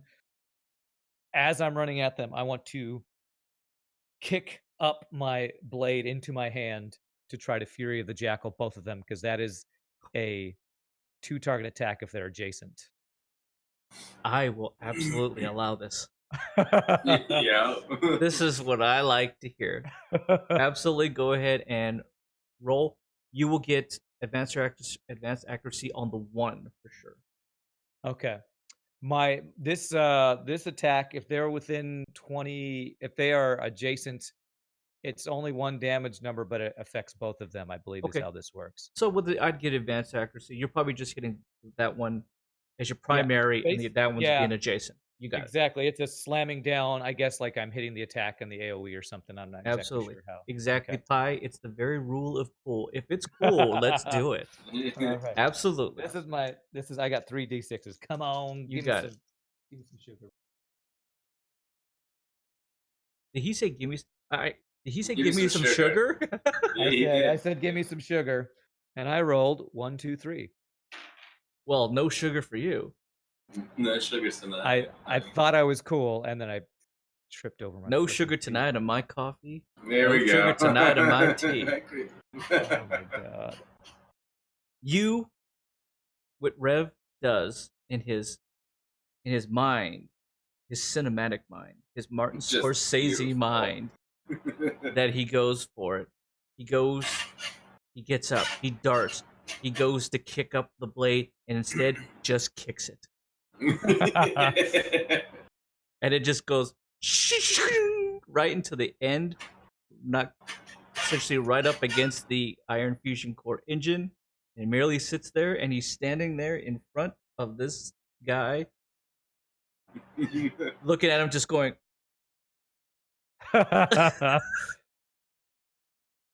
And since I used half of my movement, I look at one, I look at the other. I use the other half of my movement to chase down my my blade and just go try to slide and pick it up. How do you avoid these guys as you do that? Do you say "excuse me"? Yes. The one that I just impaled, I kind Very of like politely. I just like run really fast and kind of pat him on the shoulder and kind of run around him. Good game. Good game. No offense or anything. You're lucky. He's too slow to try to grab you as you go by. As that happens, good doctor, you see this. Do you give out a chuckle? That's pretty cool right there. I don't care who you are. That's cool stuff right there. He pulls out the popcorn that he has saved for this occasion. Yeah. It reminds me of. Do you guys remember the Popeye movie that Robin Williams did? It's the only Popeye movie. Yeah, of course. There's the one guy with the hat who's chasing it while kicking it further down the street. He keeps trying to pick it up, but he keeps kicking it further down. That's basically what. And in the background, as Rev's doing that, you hear do do do do do do do do do do do do do do do. Doc, you're up. What would you like to do? You will have to get up off your feet since essentially you're still sitting down. Oh, I am? Yeah. Interesting. I mean, you had that embrace, and then Rev left you to kick his weapon down to the end of the hall. He threw a blade really cool and then not cool. And then chased it. Chased after it. Instead of spending the exhaust to bring it back, he keeps chasing it. Yeah. So they're still somewhat next to each other, right? Those two guys are still there. One is on its knee. It seems to be extremely badly injured. The other one is just hulking mad at this point. It's about to be cultist smack. So the one that's hunched over, I'm gonna stand up. Okay. Throw the remote mine drone. Okay. And attempt to activate it right between them so I can hit both of them. Okay. Nice. Do you retract out your hockey stick again? Oh yeah, absolutely. Okay. Just want to make sure. Yeah. All right.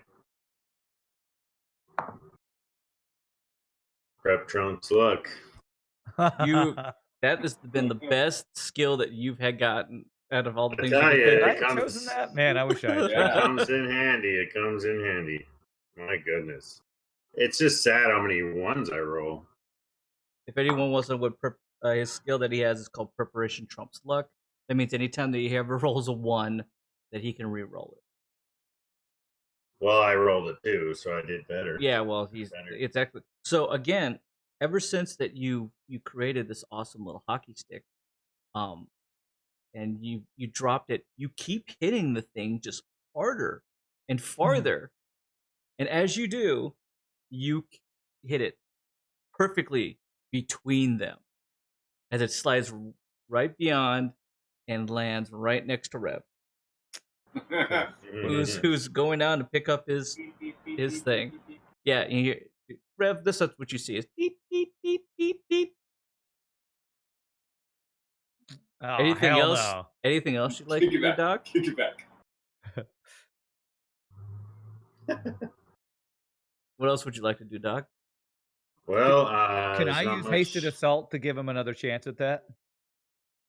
That's Hasted one of assault? my bonus things. What is it? Yeah. Is it in response? Hasted assault is you or an ally gets to make a main attack again immediately at 1 exhaust less once per fight. Do you have any Does that use a bonus or a main? yeah. If Okay. if it's one of those utility skills that you had to have a bonus. Okay. Then I use both my attacks, so I can't Okay. do it. Never mind. Well, You should activate it. Just activate it. Just do it, bro. Everybody's doing where it. Do it where for the, did it? do it for the stream. Do it It for the went way stream. off. It went way off. Yeah. What's funny is actually I ran 20 feet to them and then another 20 feet past them, and the range on your remote drone is up to 40 feet. So if you did Oh. the full range, it went to exactly at my feet, basically. Oh, did it? Okay, Nice. Well Yeah, because done. 40 feet is the Well, range of that I and my still move have a speed. bonus left, so I guess I'm gonna try and ion crackle the guy that's weak Sure. Okay. and take him out. If you're gonna try to hit the one that's weak, then I will give you advanced accuracy. All right, it's my last shot. I gotta reload after Last this, shot of the but crackle. Yeah. last crackle. All right, I rolled 2 4s, so That's a hit. Crackle him. Crackle, snap, all pop 'em. right. Okay, so if he kills him, you have to say he got cracked, snap, snap, crackle, Then pop. pop. 24 damage. I think he just got snap, crackle, popped. You fire at him. How exactly do you kill this guy? Like a polar bicycle. What do you mean? Describe how you kill this guy. What happens when you fire and hit him? How does he snap, crackle, and pop? Oh, Do well, you do he, anything cool? Do you shoot behind your back, between your legs? Do you show up? Do you show up, Rev? I basically like I do a Michael Jordan, like I'm just slam dunking, and I shoot it at him, Okay. and he pretty much fries from the inside. That's all I got. Little lightning bolts out of his eyes. Absolutely. This is what you see. He immediately barely starts to electrocute and fry.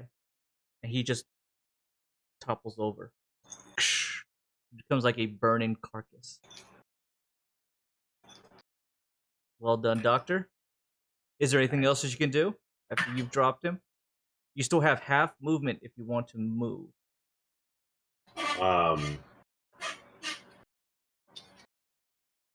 Half movement. Well, I used my move to stand up, didn't I? You only lose half movement. Oh, Just to stand up. No, I'll just stay where I am. Okay. Marvin, what would you like to do, Rev? Marvin will need to half movement to get up. Okay. Half movement, you say? Yep. Okay. Let's see here.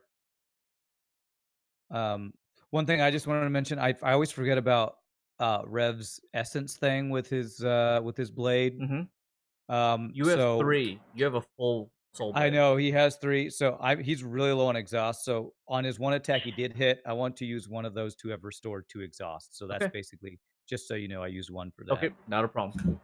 Just keep track of it and remind me that you only have 2 on there. I got 2 now left. Okay. Marvin, he sees that the doc took out the one guy, so he is going to try to channel Otis one more time and try to steady shot the last remaining cultist here. Sure, go right ahead. Come on, Marvin. I should just ask Scott to do all my rolls for me. Why is that gonna be me? Because I want you to kill yourself. I can't do it. Harsh. I rolled a 1. Marvin goes to fire, shoots high and wide. Unfortunately, again, Marvin is still trying to find ways to steady this weapon. It seems to be too heavy in his hands. It doesn't seem to fit his build. Marvin seems frustrated now as he expends another cartridge, slams another one back in. I believe at this point he has 3 shots left because 1 jammed and he just expended it and he missed this one. No, he only has 2 because he tried the hip shot. Yeah, and he did a hip shot once, so he did hit 1. So he only has 2 left. Okay. Anything else you'd like to do? Or you could have Um, Pi roll for you. He did offer his services. I do need to ask Take Pi it. to roll Take 3. it. Okay, well I can't attack anymore because they're both mains. Is anybody can Marvin tell if anybody around him is hurt enough that he needs to heal them? Because I know the doc is healed. Voldo is what are you at, Voldo? Pretty much good.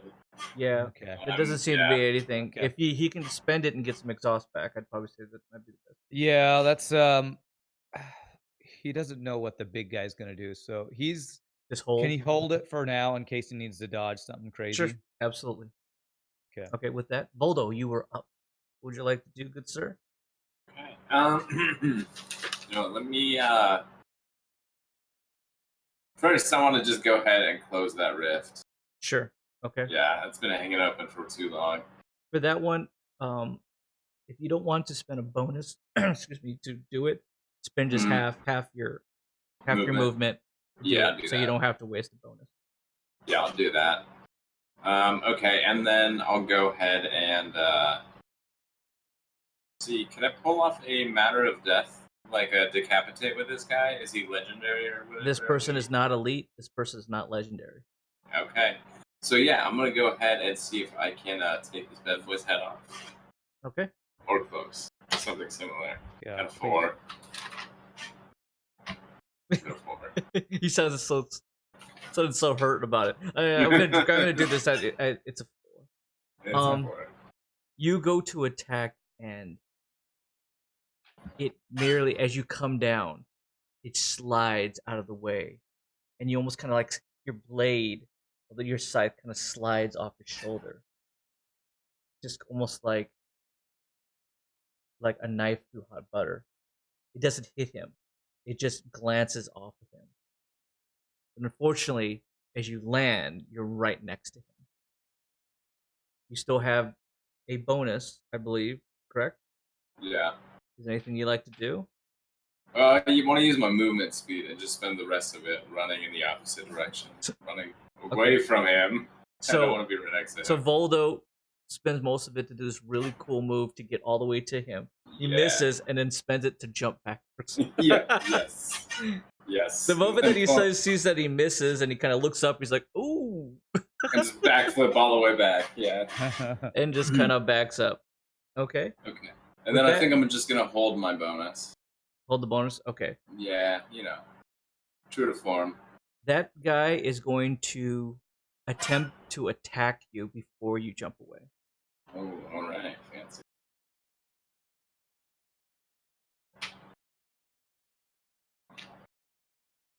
And as you do, and you kind of leap away, it reaches out and it grabs your arm and pulls you back in. And just elbow. Just when you thought you were out. Elbow kind of checks you right into. And when you do, your face just slams into just pure, like, it feels like steel with these muscles as he hits you. You take. Oh, do you have something you can do? Yeah, I was gonna do advanced dodge. Oh, for your bonus? For your bonus? Yeah, okay. Yeah. Go ahead and roll. So I got a 6, and even roll is no damage. Okay. Ooh. You take absolutely no damage as he goes to hit you, and you as well kind of roll off of it. Nice. And you do land though right next to him. You guys are completely adjacent, but you do just shift your weight just enough that you just kind of like roll right off the attack. Yeah. Well done. With that, because you're still there, it's going to attempt to just re-grab you. Yeah. You dodged me once. You can't dodge me forever. And it does. It does grab you. And what it's going to do, it's just merely going to just bear hug everything out of you. Oh, how cute. He saw us hugging earlier. And he wants to participate. He wants to play.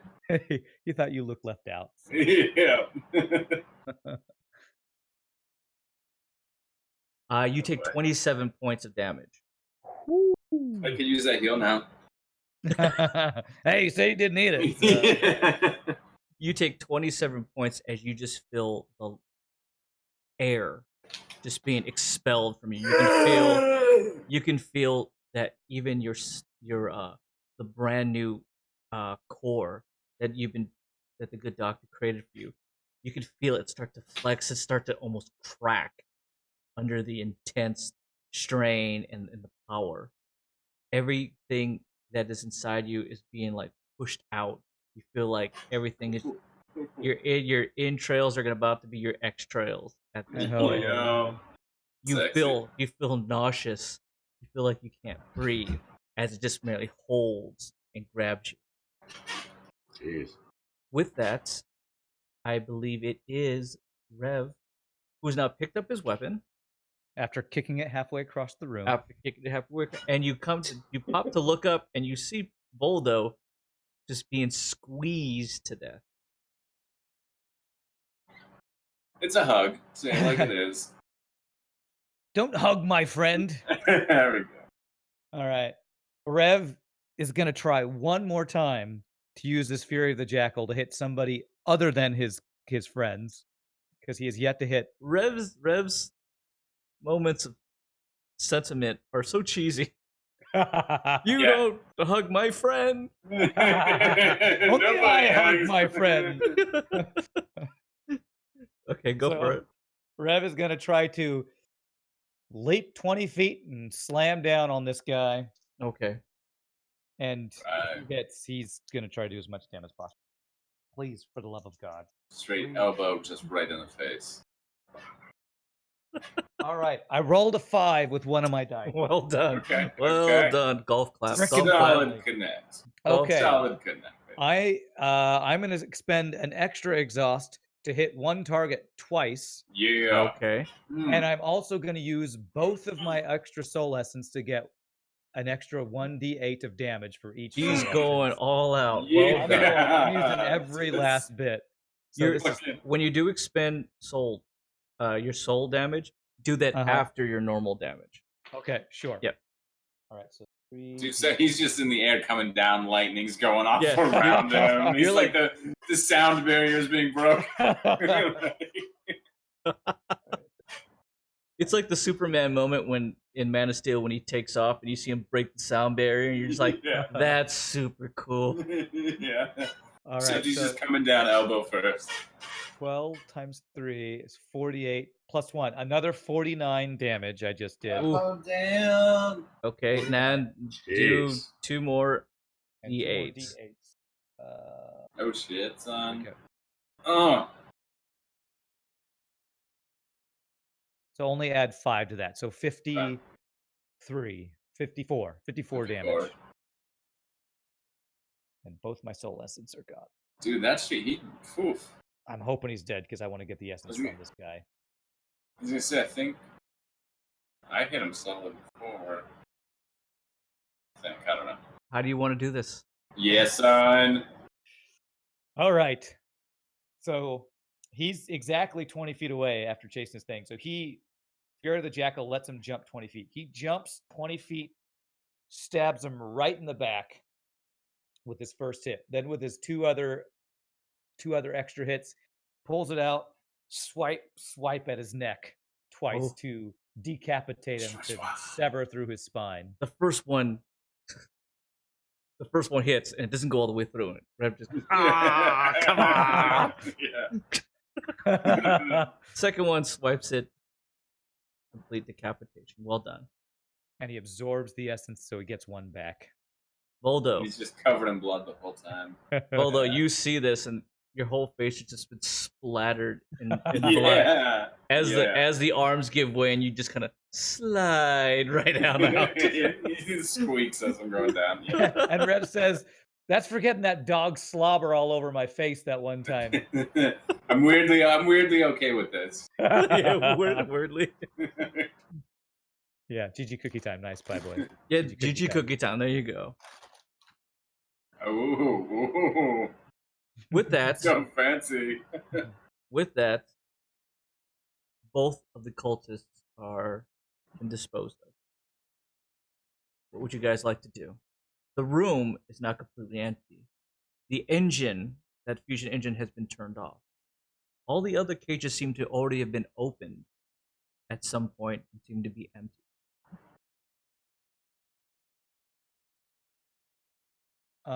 Take a look around.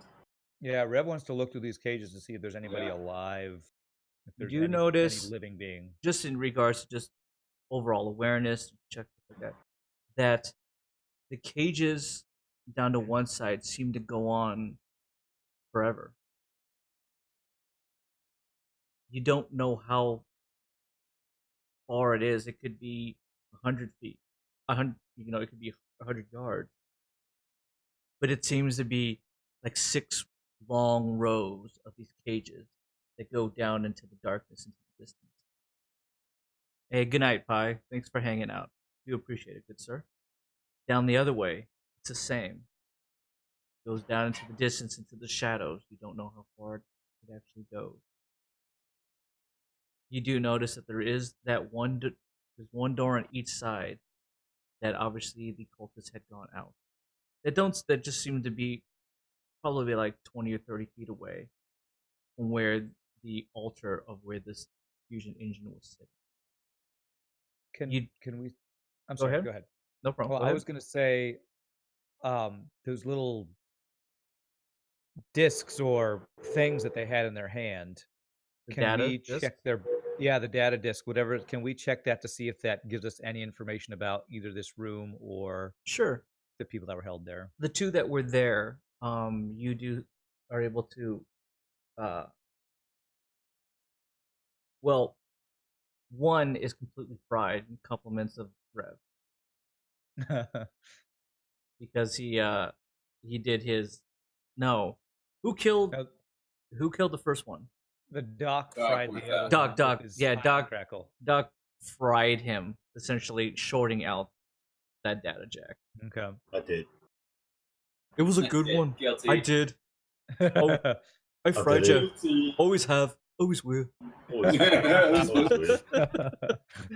The second one, the data jack is intact. It is shipped down and encrypted. I'm going to pass it to the Doc and ask if he or Marvin. Marvin looks at you and just goes, what? He's got science, so. He goes, do I look like a hacker? Yeah, I got a hat. I could take a look at it. Let me see if because I have hacking. It's the tablet thing? Yeah, it's a data tablet. Yep. Yeah. Yeah, if you guys want to try to jack I'm into passing it off to somebody because Rev definitely can't do it. Okay. Go for it, Golden. Let me go ahead. Let me see what It's not a Rev jet, so he can't work on it. Absolutely not. That's in 20, not 20, not even. This is 20. What is it? 23 after modifiers or whatever.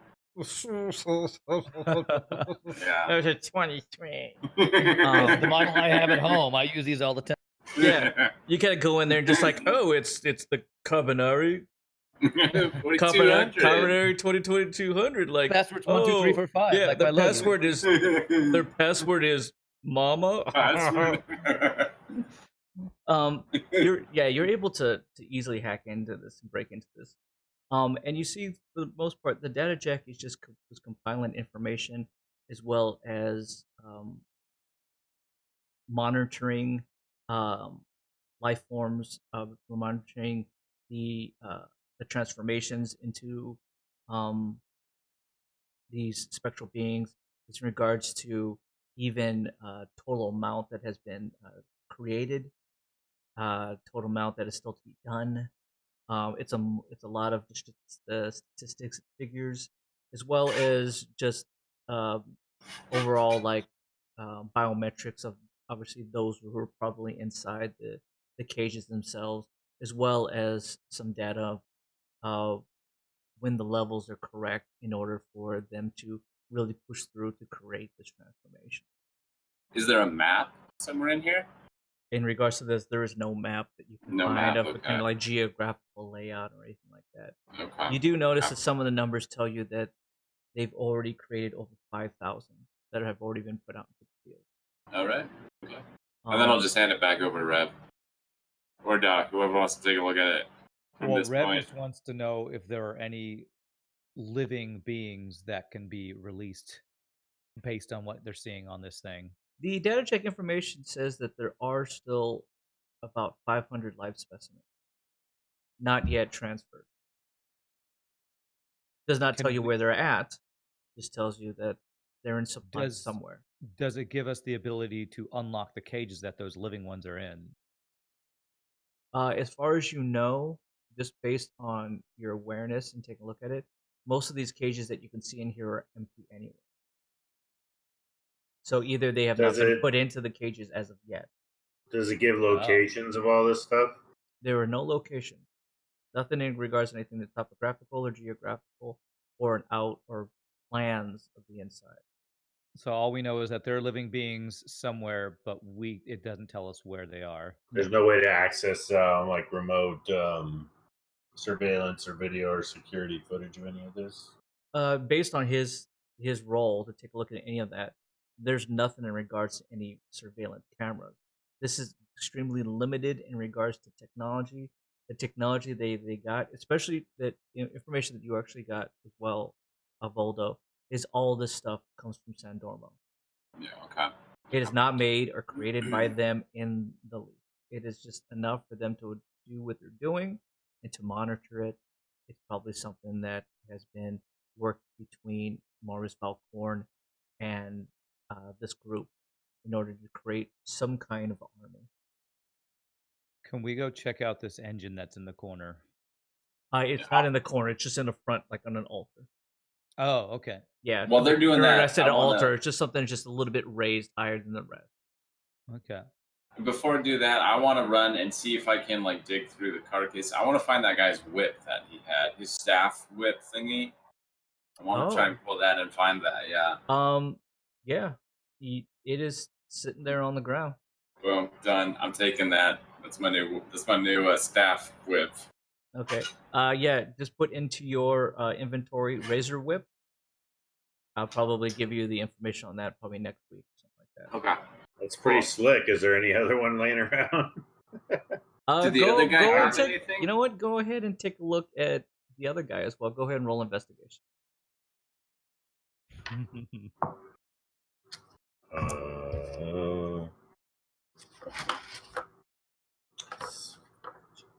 11. The other one, you find another razor whip off the other one. The one that you got came off the one that you fried, so it's a little crispy. Mm-hmm. And you figure that it probably doesn't work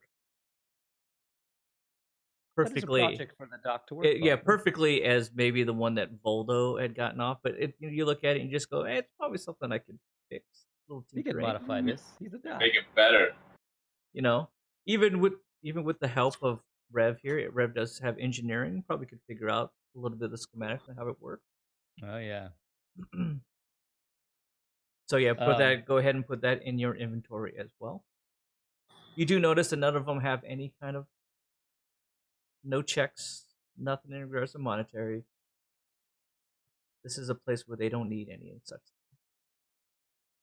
So this engine that I'm inspecting, I want to see if it's something I could take parts off for the RevJet.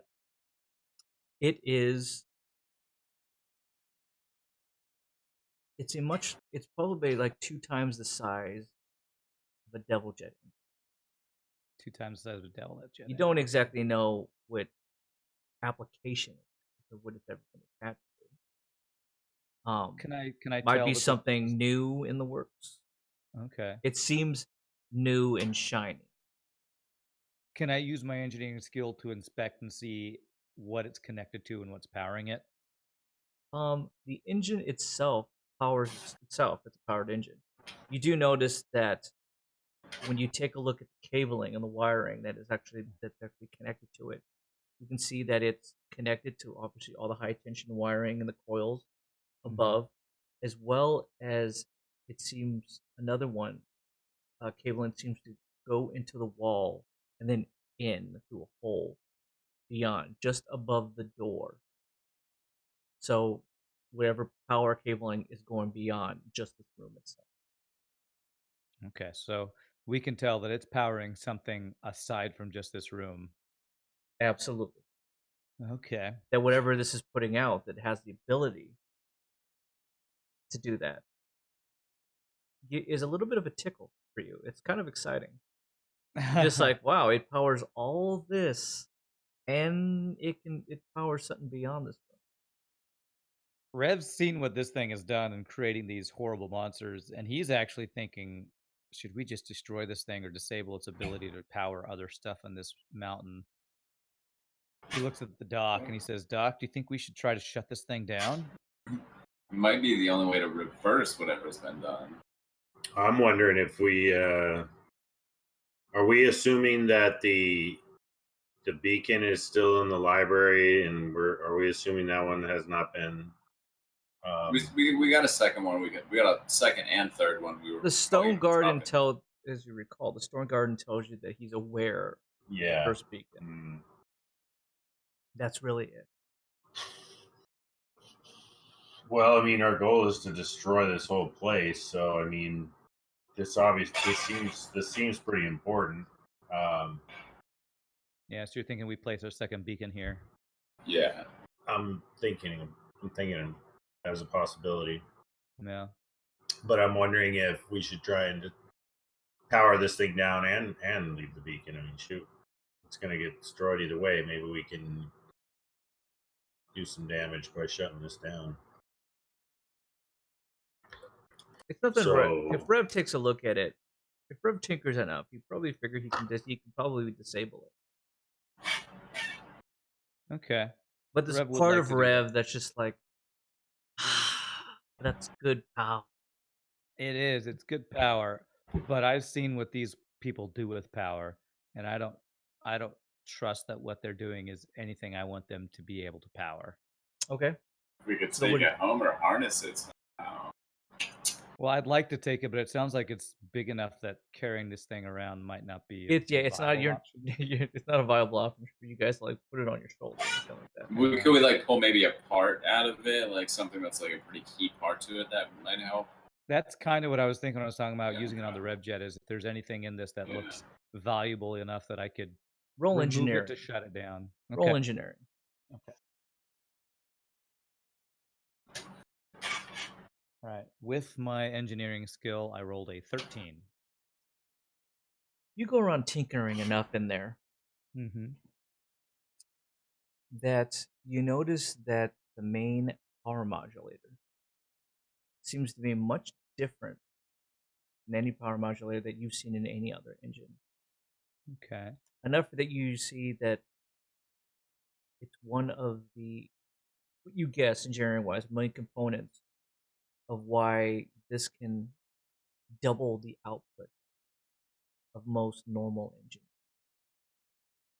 And that it helps it to run much more effectively and efficiently with no power loss or anything like that. Nice. Just based on some of the readings that you take a look at it. This is something you've never seen in Saldaria in the wild. This immediately is just like, this is new tech. Do I know what material it's made out of, like calarium or any of these other materials too? This is the cabling that is in the connectors itself are calarium plated. The power modulator is made out of something you've never seen before. Okay. I would like to try to remove that and put that in my inventory if I can. I have a toolkit. I have a plasma cutter. Okay. Roll your engineering again. Okay. You got to give me something better than a 12. Okay.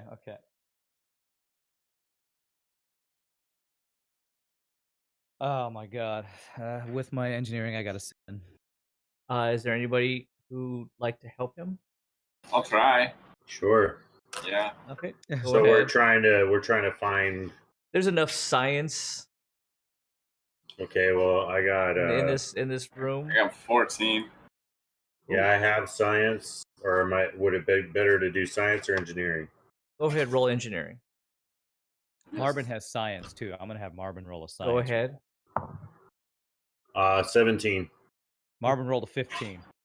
With the help of everybody. Everybody except Rev. So Rev's taking a look at it, and Rev's just finding a way to remove this thing. And it's not small. It's probably like this big. And it's octagonal almost. and it has this large, very large clarium coupler that goes in, and another one that comes into the back itself. You remove the back, and you're thinking, how do I get the rest of this off? And then all of a sudden, Boldo pops over. If you did this, you did that. And the doc's like, well, yeah, if you did that and that. And Marvin's just like, yeah, that, that. And you're like, Boom. and Rev's just kind of like, yeah, that makes sense. Yeah, that makes sense as well. I was about to do that before you told me. I was just about to. Yeah, and you're just like, yeah, I'm about to do that. That's of course that's what I was gonna do. You're able to successfully remove this Very nice. without What is the scratching thing? up too much. Nice. What is it called again? It's just some sort of experimental power modulator. Experimental power modulator. Cool. Because merely is you don't know what this is actually made out of. Of unknown material. Material. Okay. Cool. And it speaks to you. You listen, and it just goes, "Come on, Georgie, we all float down here." What Rev here says, you should put me in the Rev jet. It'll totally. It'll work fine. Come on, fly faster. Come on, Rev, put me in. Definitely not a bad idea. We determined that this is kind of like the brain or something. It's just some kind of power modulator that's actually creating more effective and efficient energy, actually doubling the amount of energy that is produced. And removing this does shut down this engine? It does. Correct? It actually 100% is. It's a viable piece. It's an experimental. You do hear that the low hum that was kind of coming from it, that it wasn't necessarily powering the room anymore, but it was still giving off a low hum. It starts to cease the moment that you remove. Well, after this, Rev just wants to rest because that fight took a lot out of him. So, in regards to meaning resting, what are you trying to do? I'm trying. You're in hostile territory. I know we are. Is there? I know you said there were side rooms. I'm afraid to check into any more side rooms when we just saw these cultists go into these side rooms. I'm afraid anywhere else we go. Can we check if I don't guess going back down that hallway is a viable option that we came from if it was closed off before, right? Going back? Yeah. Unfortunately, yeah, you cannot go back. Okay. The doors to the room itself seem to be open still. Before we forget, though, I'm gonna just make sure we drop the thingy, the coordination beacon. There you go. Beacon, yeah. Oh, you want to put the beacon? Yeah. Okay. Yeah. Where exactly you can just place the beacon if you know? Should we put it just like directly inside of the hole that was made when they pulled that thing out of the computer? Oh, you want to put it where exactly with it? Directly into it. Yes, exactly. It juts out, but if you want to, that's fine. If you want, I mean, I don't see why not. Okay, might be a little conspicuous, but sure. Yeah. Like the side panelings have been completely removed, and this big thing is now sitting in there. Yeah. Got a blinking light. Nobody will notice it. It's totally natural. I'll throw some of the body parts from the thing that just sat on top of it, make it look like they rained down on top of it, disguise it. There we go. There you go. So, gentlemen, at this point, there are still the two doors there. You don't seem that you can go back. You are in hostile territory. What is it you're trying to do? In order for you to rest enough to get anything back, you're talking at least 4 hours. Mm-hmm. Should we take a look in these rooms, see if we can see? I mean, Rev could do that. He could just dip into Mirage and sit there for 4 hours. Do I even have enough exhaust to go? Yeah, can he do that? Okay, well, I have 2 exhausts that cost 1. So I could go into Mirage and I could scout out a room real quick. Yeah, just see if there's a room we can go hold up it for 4 hours. Okay. Sure. Is there any light coming from these rooms? Can we see anything into these rooms? You can see the doors are closed, but you can see that there is flickering light from underneath the crack. From both of them, or just one of them? From both of them. Okay. light that seems very much indicative to some kind of flame, at least. Okay. Well, as quietly as possible, I would like to check the one to the right, I guess. I don't know how these are Sure. oriented, so. As you go to the one to the right, you go to the door. It's relatively a steel door, but it's light to the touch. You immediately see that it's probably made out of like titanium or calarium, very, very light. It kind of opens it up, swings open, and what you see is essentially another hall. Another But the hall. hall is lit with braziers, and at the end of the hall, you can see that it hits like a T-junction. Okay. And at the end of that hall is another brazier that is sitting in like the hands of what kind of looks like one of those uh, carvers that you saw, those predatory birds that were outside. Oh, It okay. looks like that. You don't. It might not be that, but from a distance, it gives the look like it's something that has kind of wings, and it's like holding something within its claws, and it's just a brazier with a flame. Okay. Well, before I go down that hall, I want to go check the other door and see if it's just another hallway there before I Okay. venture further down. You leave that door open. You over to the other side. Zip. You open it up, and it looks like the exact same hall. You can't think that there's nothing discernible on there that pops out that makes you think this is different from another. But there's nothing that really pops out that says, that you can see that doesn't make it look like they could just be two separate halls. But they both end in a T junction. All right. Well, I tell my bros we got two identical ways to go. We want to flip a coin or what? Yeah. Let's I do got it. no ideas. Just pick one. Pick a side, any side. All right. I'm going to go down the first hallway on the right. I'm going Okay. to go down cautiously to try to look around the corner of the T junction to see if I see anything in the Okay. direction. So I guess we'll just kind of sneak up, trying to Just head kind of that behind them a direction. little bit. Okay. Yeah, just at least trying to get to the hall. He's gonna go down the hall, but maybe stop before. Roll sneak for everybody except for Rev, because Okay. Rev's a mirage. 12. 14. And Marvin. Let me actually roll. 12. Okay. As Rev, you make your way down the hall, you do notice that the moment that you start to enter the hall, that the stone walls seem to fade away, and they look like engraved walls. Again, initially, it pops out. It's an illusion. They were stone walls. There was nothing on them before. But the moment you walk in, the heaviness is there again.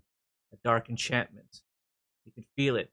You've almost acclimated yourself to it. It's become so accustomed you just being in here. A heaviness to your breathing. They fade away as if like mirages on a hot desert floor, and they become engraved of Quran itself. Just huge. These 12 by 12 blocks on top of one another of just Quran, and it feels like the engravings are moving and shifting and following you and watching you. The lines start to look like they're now lined with gold and platinum, merely for decorative purposes, granting them some kind of beautiful luster and sparkle to them, almost entrancing you. It's a bit mesmerizing as you watch, as they kind of shift and move with every step, like the ocean, like waves upon waves just moving ever so effortlessly and gently.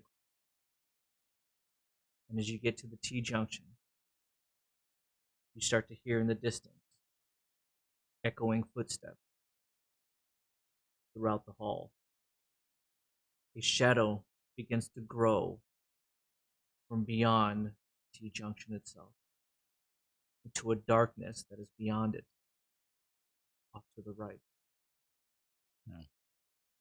You can feel it almost off to the left as well. The shadow begins to grow within the halls and starts to dance within the flames itself.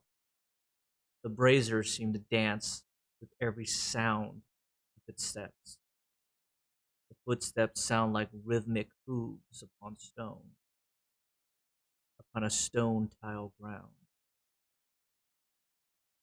And what emerges, we will pick up next week on our next adventures, episode number 32. That's where we will end it tonight.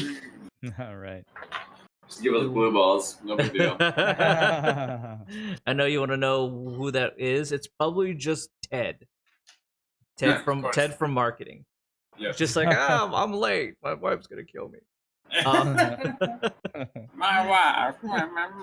I want to thank everybody who hung out with us this evening. I want to thank Pie Boy, to anybody else who hung out with us. I want to thank this wonderful cast here. Ryan, aka Rand118, thank you so much, good sir. You're always. exploring and experimenting with the powers of Rev. I like it very much. He's no longer just a brainless, wacky spear dude.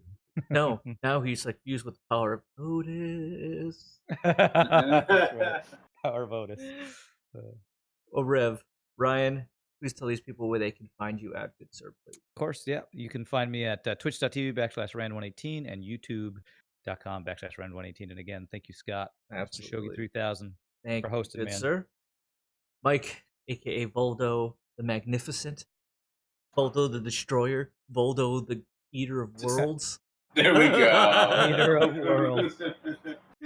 Mike, thank you so much, good. Looter of his enemies. Yes. Hey, that's all. That's just like RPG 101 right there. Loot everything. It says on there, always loot friends. Always loot friends and enemies. Thank you so much, good sir, for being with us tonight. You've been awesome, as always.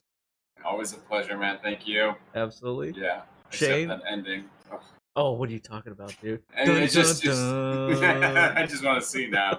Yeah. And of course, Shane, my brother from another mother. Thank you, good sir, as the good doctor, who was putting out some damage tonight, dude.